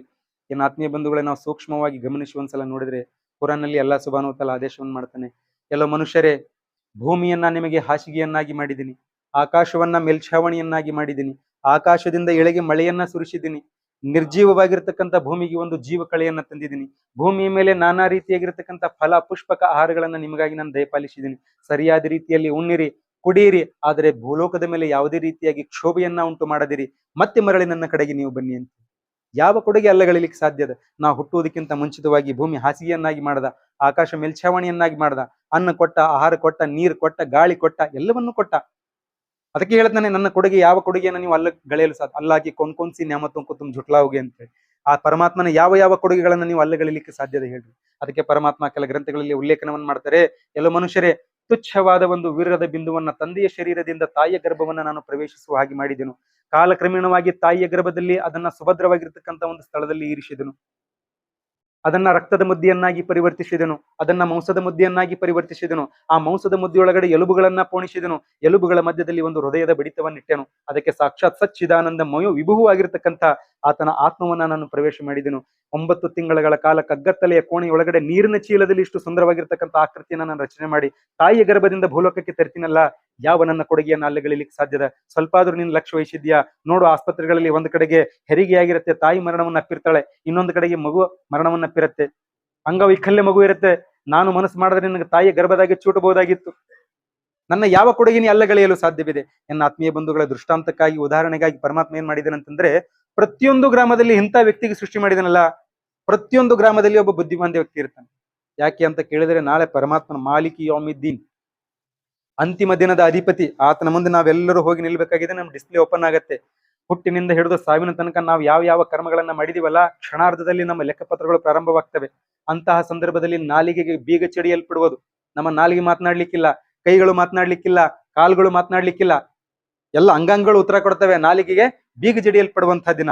ಆ ಸಂದರ್ಭಕ್ಕೆ ಮಗ ಓಡೋಡಿ ಒಂದು ಕಡೆಗೆ ಸ್ವರ್ಗ ರಾರಾಜಿಸ್ತಾ ಇರ್ತದೆ, ಇನ್ನೊಂದು ಕಡೆಗೆ ನರಕ ಅಗ್ನಿ ಜಾಲೆಯಿಂದ ಹೊತ್ತಿ ಉರಿತಾ ಇರ್ತದೆ. ಲೆಕ್ಕಪತ್ರಗಳು ಆಗ್ತಾ ಇರ್ತವೆ, ಹೋಗೋರು ಸ್ವರ್ಗಕ್ಕೆ ಹೋಗ್ತಿರ್ತಾರೆ, ಹೋಗ್ಲಾರ್ದವ್ರು ನರ್ಕಕ್ಕೆ ಹೋಗ್ತಿರ್ತಾರೆ. ಅಂತಹ ಒಂದು ಸಂದರ್ಭದಲ್ಲಿ ತಂದೆ ಹತ್ರ ಹೋಗಿ ಒಬ್ಬ ಮಗ, ನಿನ್ನ ಮಗ ಅದೀನಿ ಅಪ್ಪ, ನನಗೊಂದು ಪುಣ್ಯ ಕೊಡು ಅಂತಂದ್ರೆ ತಂದೆ ಮಗನನ್ನ ಗುರುತಿಸ್ಲಿಕ್ಕೆ ಆಗುದಿಲ್ಲ ಅಂತ. ತಾಯಿ ಹತ್ರ ಹೋಗಿ, ಅಮ್ಮ ನಿನ್ ಮಗ, ನನಗ್ ಒಂದು ಪುಣ್ಯ ಕೊಡು, ಒಂದು ಪುಣ್ಯ ಕಡಿಮೆ ಬಿದ್ದೈತಿ ಅಂತಂದ್ರೆ ತಾಯಿ ಮಗನನ್ನ ಗುರುತಿಸ್ಲಿಕ್ಕೆ ಆಗುದಿಲ್ಲ ಅಂತೆ. ಎನ್ನ ಆತ್ಮೀಯ ಬಂಧುಗಳೇ, ಪರಮಾತ್ಮ ಬಹಳ ದಯಾಮಯನು, ಕರುಣಾನಿಧಿವಾಗಿರ್ತಕ್ಕಂಥವ್ರು. ಅದಕ್ಕೆ ಹೇಳ್ತಾರೆ, ಇಯ್ಯಾಕ ನಅಬುದು ವ ಇಯ್ಯಾಕ ನಸ್ತഈನ್, ಅಲ್ಹಮ್ದುಲಿಲ್ಲಾಹಿ ರಬ್ಬಿಲ್ ಆಲಮೀನ್ ಅರ್ ರಹ್ಮಾನಿರ್ ರಹೀಮ್. ಪರಮಾತ್ಮನು ಪರಮ ದಯಾಮಯನು, ಕರುಣಾನಿಧಿವಾಗಿರ್ತಕ್ಕಂಥವನು. ಹೇಗೆ ಅಂತ ಕೇಳಿದ್ರೆ, ಎಲ್ಲೋ ಮನುಷ್ಯನೇ, ನಿನ್ನ ತಾಯಿ ನಿನಗೆ ಎಷ್ಟು ಇಷ್ಟ ಪಡ್ತಾಳಲ್ಲ, ನಿನ್ನ ತಾಯಿಯ 70% ಅಧಿಕ ನಾನು ನಿನಗೆ ಪ್ರೀತಿಸುವವನಾಗಿದ್ದೇನೆ. ನೀ ಒಂದು ಹೆಜ್ಜೆ ಮುಂದೆ ಇಟ್ಟು ನನ್ನ ಕಡೆಗೆ ಬಂದಿ ಅಂತಂದ್ರೆ ನಾನು 2 ಹೆಜ್ಜೆ ಮುಂದೆ ಇಟ್ಟು ನಿನ್ನ ಕಡೆಗೆ ಬರ್ಲಿಕ್ಕೆ ಪ್ರಯತ್ನ ಪಡ್ತೀನಿ. ನೀನ್ ನಡ್ಕೊಂತ ಬಂದ್ರೆ ನಾನು ದೌಡಾಯಿಸಿ ನಿನ್ನ ಕಡೆಗೆ ಬರ್ಲಿಕ್ಕೆ ಪ್ರಯತ್ನ ಪಡ್ತೀನಿ. ನನ್ನ ಆತ್ಮೀಯ ಬಂಧುಗಳೇ, ಪರಮಾತ್ಮನಿಂದ ನಾವು ದೂರ ಇಲ್ಲ, ನಮ್ಮಿಂದ ಪರಮಾತ್ಮ ದೂರ ಇಲ್ಲ, ನಾವು ಪರಮಾತ್ಮನಿಂದ ದೂರ ಇದ್ದೀವಿ. ಹಾಗಾಗಿ ಇನ್ನ ಮಾಲೆ ಆಮಾಲು ಬಿನ್ಯಾತ್ ಅಂತೇಳಿ ನಮ್ಮ ಮನಸ್ಸಿನ ಭಾವಗಳ ಆಧಾರದ ಮೇಲೆ ನಮಗೆ ಪರೀಕ್ಷೆ ಮಾಡಲ್ಪಡುವಂತಹ ಒಂದು ದಿನ ಅಲ್ಲಿ ಸೃಷ್ಟಿಯಾಗತ್ತೆ. ಹಾಗಾಗಿ ಇದು ನಶ್ವರವಾಗಿರ್ತಕ್ಕಂಥ ಪ್ರಪಂಚ, ಇದಕ್ಕೆ ಬಹಳ ಬೆಲೆ ಕೊಡ್ಲಿಕ್ಕೆ ಹೋಗ್ಬೇಡ್ರಿ. ಅಂತಿಮ ದಿನ ಪರಮಾತ್ಮನ ಪ್ರತಿಯೊಂದರ ಲೆಕ್ಕ ನಾವು ಕೊಡ್ಲಿಕ್ಕಿದೆ. ಅದಕ್ಕೆ ಪರಮಾತ್ಮ ಹೇಳ್ತಾನೆ, ನಿನಗೆ ಹುಚ್ಚನನ್ನಾಗಿ ಅಂತೂ ನಾನು ಮಾಡ್ಲಿಲ್ಲ. ಪ್ರತಿಯೊಂದು ಗ್ರಾಮದಲ್ಲಿ ಒಬ್ಬ ಹುಚ್ಚ ಇರ್ತಾನೆ ನೋಡು, ಬಾಯಿಂದ ಜಲು ಸುರಿತಿರ್ತದ. ಅನ್ನ ಅಂತಂದ್ರೆ ಗೊತ್ತಿಲ್ಲ, ಅಪ್ಪ ಅಂತಂದ್ರೆ ಗೊತ್ತಿಲ್ಲ, ಅಮ್ಮ ಅಂತಂದ್ರೆ ಗೊತ್ತಿಲ್ಲ, ಅಣ್ಣ ತಮ್ಮಂದಿ ಯಾರು ಅಂತ ಹೇಳಿ ಗೊತ್ತಿಲ್ಲ. ನಿನಗೆ ಹಂಗಂತೂ ನಾ ಸೃಷ್ಟಿ ಮಾಡ್ಲಿಲ್ಲ. ಪ್ರತಿಯೊಂದು ಊರಿನೊಳಗಡೆ ಒಬ್ಬ ಕುರುಡ ಇರ್ತಾನೆ ನೋಡ್ರಿ. ನೀವು ಬೇಕಾದ್ರೆ ಆ ಕುರುಡನ ಬಾಜುಕ್ ಹೋಗಿ ನೀವು ಕುಳಿತುಕೊಂಡು ನೋಡ್ರಿ, ಒಂದು ಕಣ್ಣಿನ ಬೇಲೆ ಏನಿದೆ ಅಂತ ಹೇಳಿ ಅವ್ರು ನಿಮಗೆ ವ್ಯಾಖ್ಯಾನವನ್ನು ಕೊಡ್ತಾರೆ. ನನ್ನ ಅಣ್ಣನ ಮಗ ಸ್ವಂತ 10ನೇ ತರಗತಿಯವರೆಗೆ ಸ್ಕೂಲ್ ಟಾಪರ್ ಆ ಹುಡುಗ. ಆನುವಂಶತೆ ಆಧಾರದ ಮೇಲೆ ಇವತ್ತು ಸಂಪೂರ್ಣವಾಗಿ 100ಕ್ಕೆ 100 ಅವನ ಕಣ್ಣುಗಳು ಹೋಯ್ತು. ತಂದೆ ಕಣ್ಣು ಹೋಯ್ತು, ತಾಯಿ ಕಣ್ಣು ಹೋಯ್ತು, ಹುಡುಗನ ಕಣ್ಣು ಹೋಯ್ತು. ಇವತ್ತಿಗೆ ಆ ಹುಡುಗನ ವಯಸ್ಸು 18 ವರ್ಷ. ಬಾಜು ಬಂದ್ ಕೂತ್ ಅಳ್ತಿರ್ತಾನ, ಕಾಕ ನನಗೆ ಏನು ಕಾಣಿಸಲಾಗಿತ್ತು, ನಾ ಬಹಳ ದಿನ ಬದುಕ್ತೀನಿ ಯಾರಿಗೂ ಅಂತೇಳಿ. ಒಂದು ಕ್ಷಣ ಕಣ್ಣು ಮುಚ್ಚಿರಿ, ಆ ಕಣ್ಣಿನ ಬೆಲೆ ಏನಿದೆ ಅಂತ ಹೇಳಿ ನಮ್ಗೆ ಗೊತ್ತಾಗ್ತದೆ. ಆಮೇಲೆ ಕೈ, ಎಷ್ಟೋ ಜನರಿಗೆ ಕೈಗಳಿಲ್ಲ, ಮಾತನಾಡ್ಲಿಕ್ಕೆ ಬಾಯಿ ಇಲ್ಲ, ಅಭಿವ್ಯಕ್ತಿ ಸ್ವಾತಂತ್ರ್ಯವನ್ನು ಹೊರಗೆ ಹಾಕುವಂತ ಅವಕಾಶಗಳಿಲ್ಲ. ಎಷ್ಟೋ ಜನರಿಗೆ ಪರಮಾತ್ಮ ಮಕ್ಕಳ ಸೌಭಾಗ್ಯವನ್ನ ಕರುಣಿಸಿಲ್ಲ, ಬಂಜಿಯನ್ನಾಗಿ ಸೃಷ್ಟಿ ಮಾಡಿದ್ದಾನೆ. ಯಾಕೆ ಇವರಿಗೆ ಹಾಗೆ ಮಾಡಿದಾನೆ ಅಂತಂದ್ರೆ ಇವರೆಲ್ಲರೂ ಪರಮಾತ್ಮನ ಜೀವಿಗಳೇ. ನಮಗ್ ಗೊತ್ತಾಗ್ಬೇಕಲ್ಲ. ಒಂದು ವೇಳೆ ನನಗೆ ಬುದ್ಧಿ ಮೆದುಳಿನ ಒಂದು ನರ ಎಳೆದ್ ಹಿಡಿದಪ್ಪ ಅಂತಂದ್ರೆ ನಾವು ಏನು ಮಾಡ್ಲಿಕ್ಕೆ ಆಗುದಿಲ್ಲ. ನಾಲ್ಕು ಬಂಧುಗಳೇ, ನನಗೆ ಹಾಗಂತರೂ ಮಾಡ್ಲಿಲ್ಲ. ವಿಶಾಲವಾಗಿರ್ತಕ್ಕಂಥ ಪ್ರಪಂಚವನ್ನ ನೋಡ್ಲಿಕ್ಕೆ ನನಗೆ ಕಣ್ಣು ಕೊಟ್ಟೆ, ಅಭಿವ್ಯಕ್ತಿ ಸ್ವಾತಂತ್ರ್ಯಗಳನ್ನ ಹೊರಗೆ ಹಾಕ್ಲಿಕ್ಕೆ ನನಗೆ ನಾಲಿಗೆ ಕೊಟ್ಟೆ, ಮಾತನಾಡುವಂತ ಕೌಶಲ್ಯ ಕೊಟ್ಟೆ, ಕೆಲಸ ಮಾಡ್ಲಿಕ್ಕೆ ಕೈಗಳನ್ನ ಕೊಟ್ಟೆ, ಓಡಾಡ್ಲಿಕ್ಕೆ ಕಾಲ್ಗಳನ್ನ ಕೊಟ್ಟೆ, ಅಪ್ಪ ಅಮ್ಮ ಹಂಚ್ಕೊಳ್ಲಿಕ್ಕೆ ಮಕ್ಕಳ ಸೌಭಾಗ್ಯವನ್ನ ನಿನಗೆ ಕಲ್ಪಿಸಿದೆ. ಕೇಳ್ರಿ ಅವ್ರಿಗೆ ಹೋಗಿ ಅದ್ರ ಬೆಲೆ ಏನಿದೆ ಅಂತ ಹೇಳಿ. ವಿಚಾರ ಮಾಡ್ಲಿಕ್ಕೆ ಬುದ್ಧಿ ಕೊಟ್ಟ, ನೋಡ್ಲಿಕ್ಕೆ ಕಣ್ಣು ಕೊಟ್ಟ, ಕೇಳ್ಲಿಕ್ಕೆ ಕಿವಿ ಕೊಟ್ಟ, ಮಾತನಾಡ್ಲಿಕ್ಕೆ ಬಾಯಿ ಕೊಟ್ಟ, ಕೆಲಸ ಮಾಡ್ಲಿಕ್ಕೆ ಕೈ ಕೊಟ್ಟ, ಓಡಾಡ್ಲಿಕ್ಕೆ ಕಾಲ್ ಕೊಟ್ಟ, ನರನಾಡಿಗಳು ಅಂಗಾಂಗಗಳು ಸರಿಯಾದ ರೀತಿಯಲ್ಲಿ ಚಲನೆ ಮಾಡ್ದ. ಹೃದಯದ ಒಂದು ನರ ಎಳೆದ್ ಹಿಡ್ದಪ್ಪ ಅಂತಂದ್ರೆ ಹಾಸ್ಪಿಟಲ್ ಬೆಡ್ ಮೇಲೆ ಬಿದ್ದು ಒದ್ದಾಡ್ಲಿಕ್ಕಿತ್ತಾರ. ಅವ್ರಿಗೆ ಕೇಳ್ರಿ ನಮಗೇನ್ ಪರಮಾತ್ಮ ಕೊಟ್ಟಿದ್ದಾನೆ ಅನ್ನೋದಕ್ಕಿಂತಲೂ ಇದು ವಿಶೇಷವಾಗಿರ್ತಕ್ಕಂಥ ಕೊಡುಗೆ ಅಲ್ಲೇನು ಪರಮಾತ್ಮಂದು. ಹಾಗಾಗಿ ನನ್ನ ಆತ್ಮೀಯ ಬಂಧುಗಳೇ, ಬಹಳ ಮಾತಾಡೋದಕ್ಕಿಂತಲೂ ಬಸವೇಶ್ವರ ಒಂದು ಮಾತನ್ನ ಹೇಳಿದ್ರು, ಇವನಾರವ ಇವನಾರವ ಇವನಾರವ ಎಂದೆನಿಸದಿರಯ್ಯ, ಇವ ನಮ್ಮವ ಇವ ನಮ್ಮವ ಇವ ನಮ್ಮವ ಎಂದೆನಿಸಯ್ಯ, ಇವ ನಿಮ್ಮ ಮನೆಯ ಮಹಾಮಗನೆಂದೆನಿಸಯ್ಯ ಕೂಡಲ ಸಂಗಮ ದೇವ ಅಂತ. ಯಾವುದೇ ವ್ಯಕ್ತಿ ನಮ್ಮ ಮುಂದೆ ಬಂದು ನಿಂತ ಅಂತಂತಂದ್ರೆ ನೀನು ಯಾರು, ಯಾವ ಜನಾಂಗದವನು, ಯಾವ ಕುಲದವನು ಅಂತ ಪ್ರಶ್ನೆ ಮಾಡ್ಲಿಕ್ಕೆ ಹೋಗ್ಬೇಡ್ರಿ. ಇವ ನಮ್ಮವನು ಅನ್ನುವಂತ ಭಾವ ನನಗೆ ನೀಡು. ಜಗವೆಂಬುವಂಥದ್ದು ಕರ್ತಾರನ ಕಮ್ಮಟ ಅಂತಂದ್ರು. ಪರಮಾತ್ಮನೇ ಈ ಜಗತ್ತು, ಈ ಒಂದು ಭೂಲೋಕ ನಿನ್ನ ಮಹಾಮನೆ ಅಂತೇಳಿ ನಾನು ಭಾವಿಸ್ತೀನಿ ಅಂತಂತಂದ್ರು. ಇಂಥದ್ರೊಳಗಡೆ ನೀ ಯಾವ ಕುಲಕ್ಕೆ ಸೇರಿರ್ತಕ್ಕಂಥವನು, ಯಾವ ವರ್ಗಕ್ಕೆ ಸೇರಿರ್ತಕ್ಕಂಥದ್ದು, ನಿನ್ನ ಜಾತಿ ಏನು, ನಿನ್ನ ಪಾತಿ ಏನು ಅಂತೇಳಿ ಕೇಳಲಿಕ್ಕೆ ಹೋಗ್ಬೇಡ್ರಿ. ನನ್ನಂತೆಯೇ ನೀನು ಜೀವಿಯಪ್ಪ ಅಂತೇಳಿ ಒಪ್ಪಿಕೊಂಡು ಹೋಗುವಂತ ಒಂದು ಸೌಭಾಗ್ಯ ನೀವು ಬೆಳೆಸ್ಕೊಳ್ರಿ ಅಂತ ಆದೇಶ ಮಾಡಿದ್ರು. ಗ್ರಂಥಗಳಲ್ಲಿ ಉಲ್ಲೇಖನ ಮಾಡಿದ್ರು. ಸಪ್ತಧಾತು ಸಮಂ ಪಿಂಡಂ ಸಮಯೂನಿ ಸಮುದ್ಧವಂ ಆತ್ಮಜೀವ ಸಮಾಯುಕ್ತಂ ವರ್ಣಾನಾಂ ಕಿಂ ಪ್ರಯೋಜನಂ ಅಂತೇಳಿ. ಸಪ್ತಧಾತು ಸಮಂ ಪಿಂಡಂ ಅಂತಂದ್ರೆ ಎಲ್ಲ ಮನುಷ್ಯರೇ ನೀವೆಲ್ಲರೂ ಆ ಸಪ್ತ ರಜತ ಗುಣಗಳಿಂದಲೇ ಜನ್ಮಿಸಿರ್ತಕ್ಕಂಥವ್ರು. ನನ್ನಲ್ಲಿ ಇರಲಾರದ ವಸ್ತು ನಿನ್ನಲ್ಲಿ ಏನದ, ನನ್ನಲ್ಲಿ ಇರುವಂತದ್ದೇ ನಿನ್ನಲ್ಲಿ ಅದಲ್ಲ. ಸಮಯೋನಿ ಸಮುದ್ಭವಂ, ಜನಿಷಿ ಭೂಲೋಕಕ್ಕೆ ಬರುವಂತ ಮಾರ್ಗವು ಕೂಡ ಒಂದೇ ಅದ, ಅದರಲ್ಲಿ ಏನು ವ್ಯತ್ಯಾಸ ಅದ. ಸಮಯೋನಿ ಸಮುದ್ಭವಂ ಆತ್ಮಜೀವ ಸಮಾಯುಕ್ತಂ, ನನ್ನಲ್ಲಿ ನಿನ್ನಲ್ಲಿ ಹರಿಯುವಂತ ರಕ್ತ ಆತ್ಮ ಆ ಪರಮಾತ್ಮಂದೇ ಅದ, ನಿನ್ನಲ್ಲಿ ಏನು ವಿಶೇಷತೆ ಅದ. ವರ್ಣಾನಾಂ ಕಿಂ ಪ್ರಯೋಜನಂ, ವರ್ಣಗಳ ಆಧಾರದ ಮೇಲೆ ನೀ ಭೇದ ಭಾವ ಮಾಡುವುದರಿಂದ ನಿನಗೆ ಏನು ಪ್ರಯೋಜನ ಅದ. ಜಾತಿಹೀನನ ಮನೆ ಜ್ಯೋತಿತಾಹೀನವೇ, ಜಾತಿ ವಿಜಾತಿಯನ ಬೇಡ. ಅಲ್ಲಿಯೂ ಕೂಡ ಅವ್ರು ಅದೇ ಹೇಳಿದ್ರು, ಜಾತಿ ಪಾತಿಗಳನ್ನ ಮಾಡ್ಲಿಕ್ಕೆ ಹೋಗ್ಬಾರ್ದು. ಇರುವಷ್ಟು ಸಮಯ ಪರಮಾತ್ಮ ನೋಡ್ರಿ, ಜಗತ್ತಿನೊಳಗಡೆ ನಾಳೆ ಅಂತಿಮ ದಿನ ಪರಮಾತ್ಮನ ನ್ಯಾಯಾಲಯದಲ್ಲಿ ನಾವು ಹೋಗಿ ನಿಂತುಕೊಂಡಾಗ ಒಂದು ಸಲ ಇದೊಂದೇ ಮಾತು ಹೇಳಿ ನಾನು ನನ್ನ ಮಾತುಗಳಿಗೆ ವಿರಾಮ ಕೊಡ್ತೀನಿ. ಪ್ರವಾದಿಯವರು ಆ ಪರಮಾತ್ಮನ ಭೇಟಿಗಾಗಿ ಹೋಗ್ತಾ ಇದ್ರು. ಅವರು ಅಂತಿಮವಾಗಿ ಈ ಮಾತನ್ನ ಹೇಳಿ ನಾನು ಮುಕ್ತಾಯ ಮಾಡ್ತೀನಿ. ಪ್ರವಾದಿಗಳು ಪರಮಾತ್ಮನ ಬಳಿಗೆ ಹೋಗಿ ಭೇಟಿಯಾಗ್ಲಿಕ್ಕೆ ಹೋಗ್ತಾ ಇದ್ರು. ಅಲಿ ರಜಿಯಲ್ಲಾ ತಾಲಾರವರು ಆ ಫಾತ್ಮಾ ಅಂತ ಹೇಳಿ ಪ್ರವಾದಿಯರ ಮಗಳು, ಅವರಿಗೆ ಹೇಳಿದ್ರು, ನಿಮ್ಮ ತಂದೆಯವರು ಪರಮಾತ್ಮನ ಬಳಿಗೆ ಹೋಗಿ ಭೇಟಿಯಾಗಿ ಬರ್ತಾರೆ, ಅವರಿಗೆ ಒಂದು ಮಾತನ್ನ ಕೇಳ್ಕೊಂಬ ಅಂತೇಳಿ ಹೇಳಿರ್ತಾರೆ. ಯಾವ ಮಾತು ಅಂತ ಕೇಳಿದ್ರೆ, ಪರಮಾತ್ಮನೇ, ನಾಳೆ ಅಂತಿಮ ದಿನ ನಾವೆಲ್ಲರೂ ನಿನ್ನ ಮುಂದೆ ಬಂದು ನಿಲ್ಬೇಕಾಗಿತಿ, ನಿಮ್ಮಲ್ಲಿ ಯಾರು ಶ್ರೇಷ್ಠರು ಅಂತ ಹೇಳಿ ನೀ ಹೆಂಗ್ ಗುರುತಿಸ್ತಿ ಪರಮಾತ್ಮ, ಯಾವ ವ್ಯಕ್ತಿಗೆ ಅತಿ ಹೆಚ್ಚಾಗಿ ನೀ ಪ್ರೀತಿಸ್ತಿ ಅಂತ ಹೇಳಿ ಕೇಳ್ಕೊಂಡ್ ಬಂದಿರ್ತಾರೆ. ಅವಾಗ ಪ್ರವಾದಿಯವರು ಕೇಳಿದಾಗ ಆ ಸಾಕ್ಷಾತ್ ಪರಮಾತ್ಮ ಅವರಿಗೆ ಉತ್ತರವನ್ನು ಕೊಡ್ತಾನೆ, ಪೈಗಂಬರ್, ಭೂಮಿಯ ಮೇಲೆ ನಾನು ಪರೀಕ್ಷೆ ಮಾಡುವ ಸಲುವಾಗಿ ಪ್ರತಿಯೊಬ್ಬರ ಮನಸ್ಸಿನಲ್ಲಿ, ಹೃದಯದಲ್ಲಿ 7 ಗುಣಗಳನ್ನ ಅವ್ರಿಗೆ ನಾನು ನೀಡಿದ್ದೀನಿ. ಕಾಮ, ಕ್ರೋಧ, ಮದ, ಮತ್ಸರ, ಲೋಭ, ಮೋಹ ಅಂತ ಹೇಳಿ ಇವು ಮನುಷ್ಯನಿಗೆ ಆಟ ಆಡಿಸ್ತಿರ್ತದೆ. ಒಬ್ಬ ವ್ಯಕ್ತಿಗೆ ಸ್ವರ್ಗಧಾರಿಯನ್ನಾಗಿ ಮಾಡುವಂಥವು ಇವು ಎಳೆ, ಒಬ್ಬ ಮನುಷ್ಯನಿಗೆ ಪಥಭ್ರಷ್ಟನನ್ನಾಗಿ ಮಾಡಿ ನರಕಕ್ಕೆ ಕಳಿಸುವಂಥವು ಕೂಡ ಇವು ಎಳೆ. ಯಾವ ವ್ಯಕ್ತಿ ಇವುಗಳನ್ನ ಹಿಡಿತದಲ್ಲಿ ಇಟ್ಟುಕೊಂಡು ಪರಮಾತ್ಮನಿಗೆ ಭಯಪಟ್ಟು ಜೀವನವನ್ನು ಸಾಗಿಸ್ತಾನಲ್ಲ, ಅವ ಸ್ವರ್ಗ ಪ್ರವೇಶ ಮಾಡ್ತಾನೆ. ಪರಮಾತ್ಮನನ್ನ ಅಲ್ಲಗಳೆದು ಲಕ್ಷ್ಯ ವಹಿಸಲಾರದೆ ಜೀವನವನ್ನು ಯಾರು ಸಾಗಿಸ್ತಾರಲ್ಲ, ಅವನ ನರಕವನ್ನ ಪ್ರವೇಶ ಮಾಡ್ತಾನೆ. ಯಾವ ವ್ಯಕ್ತಿ ಭೂಮಿಯ ಮೇಲೆ ಒಡೆದಿರುವಂತಹ ಎರಡು ಹೃದಯಗಳನ್ನ ಜೋಡಿಸಿ ಬಾಂಧವ್ಯದಿಂದ ಬದುಕಲಿಕ್ಕೆ ಯಾವ ವ್ಯಕ್ತಿ ಅವಕಾಶ ಮಾಡಿಕೊಡ್ತಾನಲ್ಲ, ನನ್ನ ಮುಂದೆ ಅವ ಎಲ್ಲರಿಗಿಂತಲೂ ಶ್ರೇಷ್ಠ ವ್ಯಕ್ತಿ. ಪ್ರೀತಿ ಪ್ರೇಮದಿಂದ ಸೌಹಾರ್ದತೆಯಿಂದ ಬದುಕುವಂತ ಜೀವಿಗಳ ಮಧ್ಯೆ ಹೃದಯವನ್ನ ಒಡೆಯುವಂತ ಕೆಲಸ ಯಾರು ಮಾಡ್ತಾರಲ್ಲ, ಅವ ಎಲ್ಲರಿಗಿಂತ ನನ್ನ ಕ್ರೋಧಕ್ಕೊಳಗಾಗಿರ್ತಕ್ಕಂಥವನು. ಹಾಗಾಗಿ ನಾವು ಸಮಾಜದಲ್ಲಿ ಒಡೆಯುವುದಕ್ಕಿಂತಲೂ ಕೂಡಿಸುವ ಒಂದು ಕೆಲಸ ಮಾಡಿ ಭೇದ ಭಾವವನ್ನ ನಾವು ಬದಿಗೊತ್ತಿ ಮನೆಯ 4 ಗೋಡೆಗಳ ಮಧ್ಯೆ ನಾವಿರುವಾಗ ನಾನು ಹಿಂದೂ, ನಾನು ಮುಸಲ್ಮಾನ, ನಾನು ಕ್ರೈಸ್ತ ಅನ್ನುವಂಥ ಭಾವನೆಯೊಂದಿಗೆ ನಾವು ಬದುಕೋಣ. ಮನೆಯ 4 ಗೋಡೆಗಳನ್ನ ಬಿಟ್ಟು ನಾವು ಸಮಾಜಮುಖಿಯಾಗಿ ಹೀಗೆ ಬದುಕುವಾಗ ನಾವೆಲ್ಲರೂ ಭಾರತೀಯರು ಅನ್ನುವಂಥ ಗುಣದಿಂದ ನಾವು ಬದುಕಿದರೆ ಅಂತಾರಾಷ್ಟ್ರೀಯ ಮಟ್ಟದಲ್ಲಿ ದೇಶದ ಏಳಿಗೆಯನ್ನ ಮಾಡ್ಲಿಕ್ಕೆ ಸಾಧ್ಯ ಇದೆ, ವಿಶ್ವಗುರು ಮಾಡ್ಲಿಕ್ಕೆ ಸಾಧ್ಯ ಇದೆ, ನಿಜವಾಗಿ ಭಾವೈಕ್ಯತೆ ಸಾಧಿಸ್ಲಿಕ್ಕೆ ಸಾಧ್ಯ ಇದೆ ಅಂತ ತಿಳ್ಕೊಂಡು ಇಲ್ಲಿಯವರೆಗೆ ಅಂತಿಮವಾಗಿ ನಾನೊಂದು ಮಾತು ಹೇಳಲಿಕ್ಕೆ ಇಷ್ಟಪಡ್ತೀನಿ. ಇಲ್ಲಿಯವರೆಗೆ ಅಂತಿಮವಾಗಿ ಒಂದು ಮಾತನ್ನ ಹೇಳಿ ನನ್ನ ಮಾತಿಗೆ ವಿರಾಮ ಕೊಡ್ತೀನಿ. ನಾವೆಲ್ಲ ಭಾರತೀಯರೆಂಬ ಭಾವ ಮೂಡಲಿ, ನಮ್ಮಲ್ಲಿ ಭೇದ ಭಾವ ಪ್ರಭು ದೂರವಾಗಲಿ. ಒಂದು ತೋಟದಲ್ಲಿ ಹಲವು ಬಣ್ಣದ ಹೂಗಳು, ಆ ಹೂಗಳಂತೆ ಭಾರತದಲ್ಲಿ ಹಲವು ಮತಗಳು. ಆ ಹೂಗಳಂತೆ ಮತಗಳು ಸದ್ಭಾವ ಬೀರಲಿ, ಆ ಹೂಗಳಂತೆ ಮತಗಳು ಮಕರಂದ ಬೀರಲಿ. ನಮ್ಮಲ್ಲಿ ಭೇದ ಭಾವ ಪ್ರಭು ದೂರವಾಗಲಿ. ಮಣ್ಣಿನಿಂದ ಆದ ಮಡಿಕೆ ಮಣ್ಣಿಗನ್ಯವೇ, ಚಿನ್ನದಿಂದ ಆದ ಬಡವೆ ಚಿನ್ನಗನ್ಯವೇ. ನಿನ್ನಿಂದ ಆದ ಜೀವರು ನಿನ್ನಂತೆ ಬಾಳಲಿ, ನಮ್ಮಲ್ಲಿ ಭೇದ ಭಾವ ಪ್ರಭು ದೂರವಾಗಲಿ. ನಾವು ಶ್ವಾಸ ಎಳೆಯುವಾಗ ಗಾಳಿ ಕುಲವ ಕೇಳಿತೆ, ನಾವು ಮನೆಯ ಕಟ್ಟುವಾಗ ಭೂಮಿ ಜಾತಿ ಕೇಳಿತೆ. ಈ ಸೃಷ್ಟಿಯಲ್ಲಿ ಸರ್ವರು ಸಮನಾಗಿ ಬಾಳಲಿ, ನಮ್ಮಲ್ಲಿ ಭೇದ ಭಾವ ಪ್ರಭು ದೂರವಾಗಲಿ. ದಯವೇ ಧರ್ಮವೆಂದು ಸಾರಿದಂತ ನಾಡಿದು, ಜಗಕ್ಕೆ ಶಾಂತಿ ಪಾಠ ಹೇಳಿದಂತ ನಾಡಿದು. ಈ ನಾಡಿನಲ್ಲಿ ಶಾಂತಿಯು ಸ್ಥಿರವಾಗಿ ನಿಲ್ಲಲಿ, ನಮ್ಮಲ್ಲಿ ಭೇದ ಭಾವ ಪ್ರಭು ದೂರವಾಗಲಿ. ಆ ಸೂರ್ಯನಂತೆ ಸಂತರು ಜಗ ಬೆಳಗಿ ಹೋದರು, ಆ ವರುಣನಂತೆ ಜ್ಞಾನ ಸುದಯ ಸುರಿದು ಹೋದರು. ಗುರು ಬಸವ ನಿಮ್ಮ ಜ್ಞಾನ ಬೋಧೆ ನಮ್ಮ ಮನದಿ ನಿಲ್ಲಲಿ, ನಮ್ಮಲ್ಲಿ ಭೇದ ಭಾವ ಪ್ರಭು ದೂರವಾಗಲಿ ಅಂತ ತಿಳ್ಕೊಂಡು ಇಲ್ಲಿಯವರೆಗೆ ನನಗೆ ಮಾತನಾಡ್ಲಿಕ್ಕೆ ಅವಕಾಶ ಮಾಡಿಕೊಟ್ರಿ. ನನ್ನ ಯಥಾಮತಿಗೆ ನಿಲುಕಿದಷ್ಟು ನಾನು ನಿಮ್ಮ ಮುಂದೆ ಪ್ರಸ್ತಾಪ ಪಡಿಸ್ಲಿಕ್ಕೆ ಪ್ರಯತ್ನ ಪಟ್ಟಿದ್ದೀನಿ. ಒಂದು ವೇಳೆ ಮಾತನಾಡುವುದರಲ್ಲಿ ಏನಾದರೂ ಕಿಂಚಿತ್ತು ವ್ಯತ್ಯಾಸಗಳಾಗಿದ್ದೇ ಇದ್ದಲ್ಲಿ ದಯಮಾಡಿ ನನ್ನನ್ನು ಕ್ಷಮಿಸಬೇಕು ಅಂತೇಳಿ ನಾನು ನಿಮ್ಮಲ್ಲಿ ವಿನಂತಿ ಮಾಡ್ಕೊಳ್ತೀನಿ. ನಾನು ಆಡಿರುವಂತ ಒಂದೇ ಒಂದು ಮಾತು ನಿಮ್ಮ ಹೃದಯವನ್ನ ತಟ್ಟಿ ನೀವು ದುಷ್ಟ ಮಾರ್ಗವನ್ನ ಬಿಟ್ಟು ಸನ್ಮಾರ್ಗಕ್ಕೆ ಬಂದ್ರಿ ಅಂತಂದ್ರೆ ಅದರ ಸಂಪೂರ್ಣ ಪುಣ್ಯದ ಪ್ರತಿಫಲ ನನಗೆ ದೊರೆಯುತ್ತೆ ಅಂತೇಳಿ, ಹಕ್ಕಿ ಬಾತ್ ಕಬಿಬಿ ಚುಪಾಕಿ ಮಾತ್ರಕ್ಕೋ, ಹಕ್ಕಿ ಬಾತ್ ಬಡಾತೆರಹೋ ಅಂತೇಳಿ. ಹಕ್ ಅಂತಂದ್ರೆ ಸತ್ಯದ ಮಾತು ಯಾವುದೇ ಕಾರಣಕ್ಕೆ ನಿಲ್ಲಿಸ್ಲಿಕ್ಕೆ ಹೋಗ್ಬೇಡ್ರಿ. ಎಂತ ಕಷ್ಟಗಳೇ ನಿಮಗೆ ಬರಲಿ ಅದನ್ನ ಹೇಳ್ತಾ ಇರಿ. ಯಾರ ಮಾತಿನಿಂದ ಯಾರು ಹೇಗೆ ಬದಲಾಗ್ತಾರೆ ಅಂತ ಗೊತ್ತಿಲ್ಲ. ಹಾಗಾಗಿ ಯಾರ ಮಾತಿನಲ್ಲಿ ಆ ಪರಮಾತ್ಮ ಆ ಒಂದು ರುಚಿ ಇಟ್ಟಿರ್ತಾನೆ ಅಂತ ಹೇಳಲಿಕ್ಕೆ ಆಗುದಿಲ್ಲ.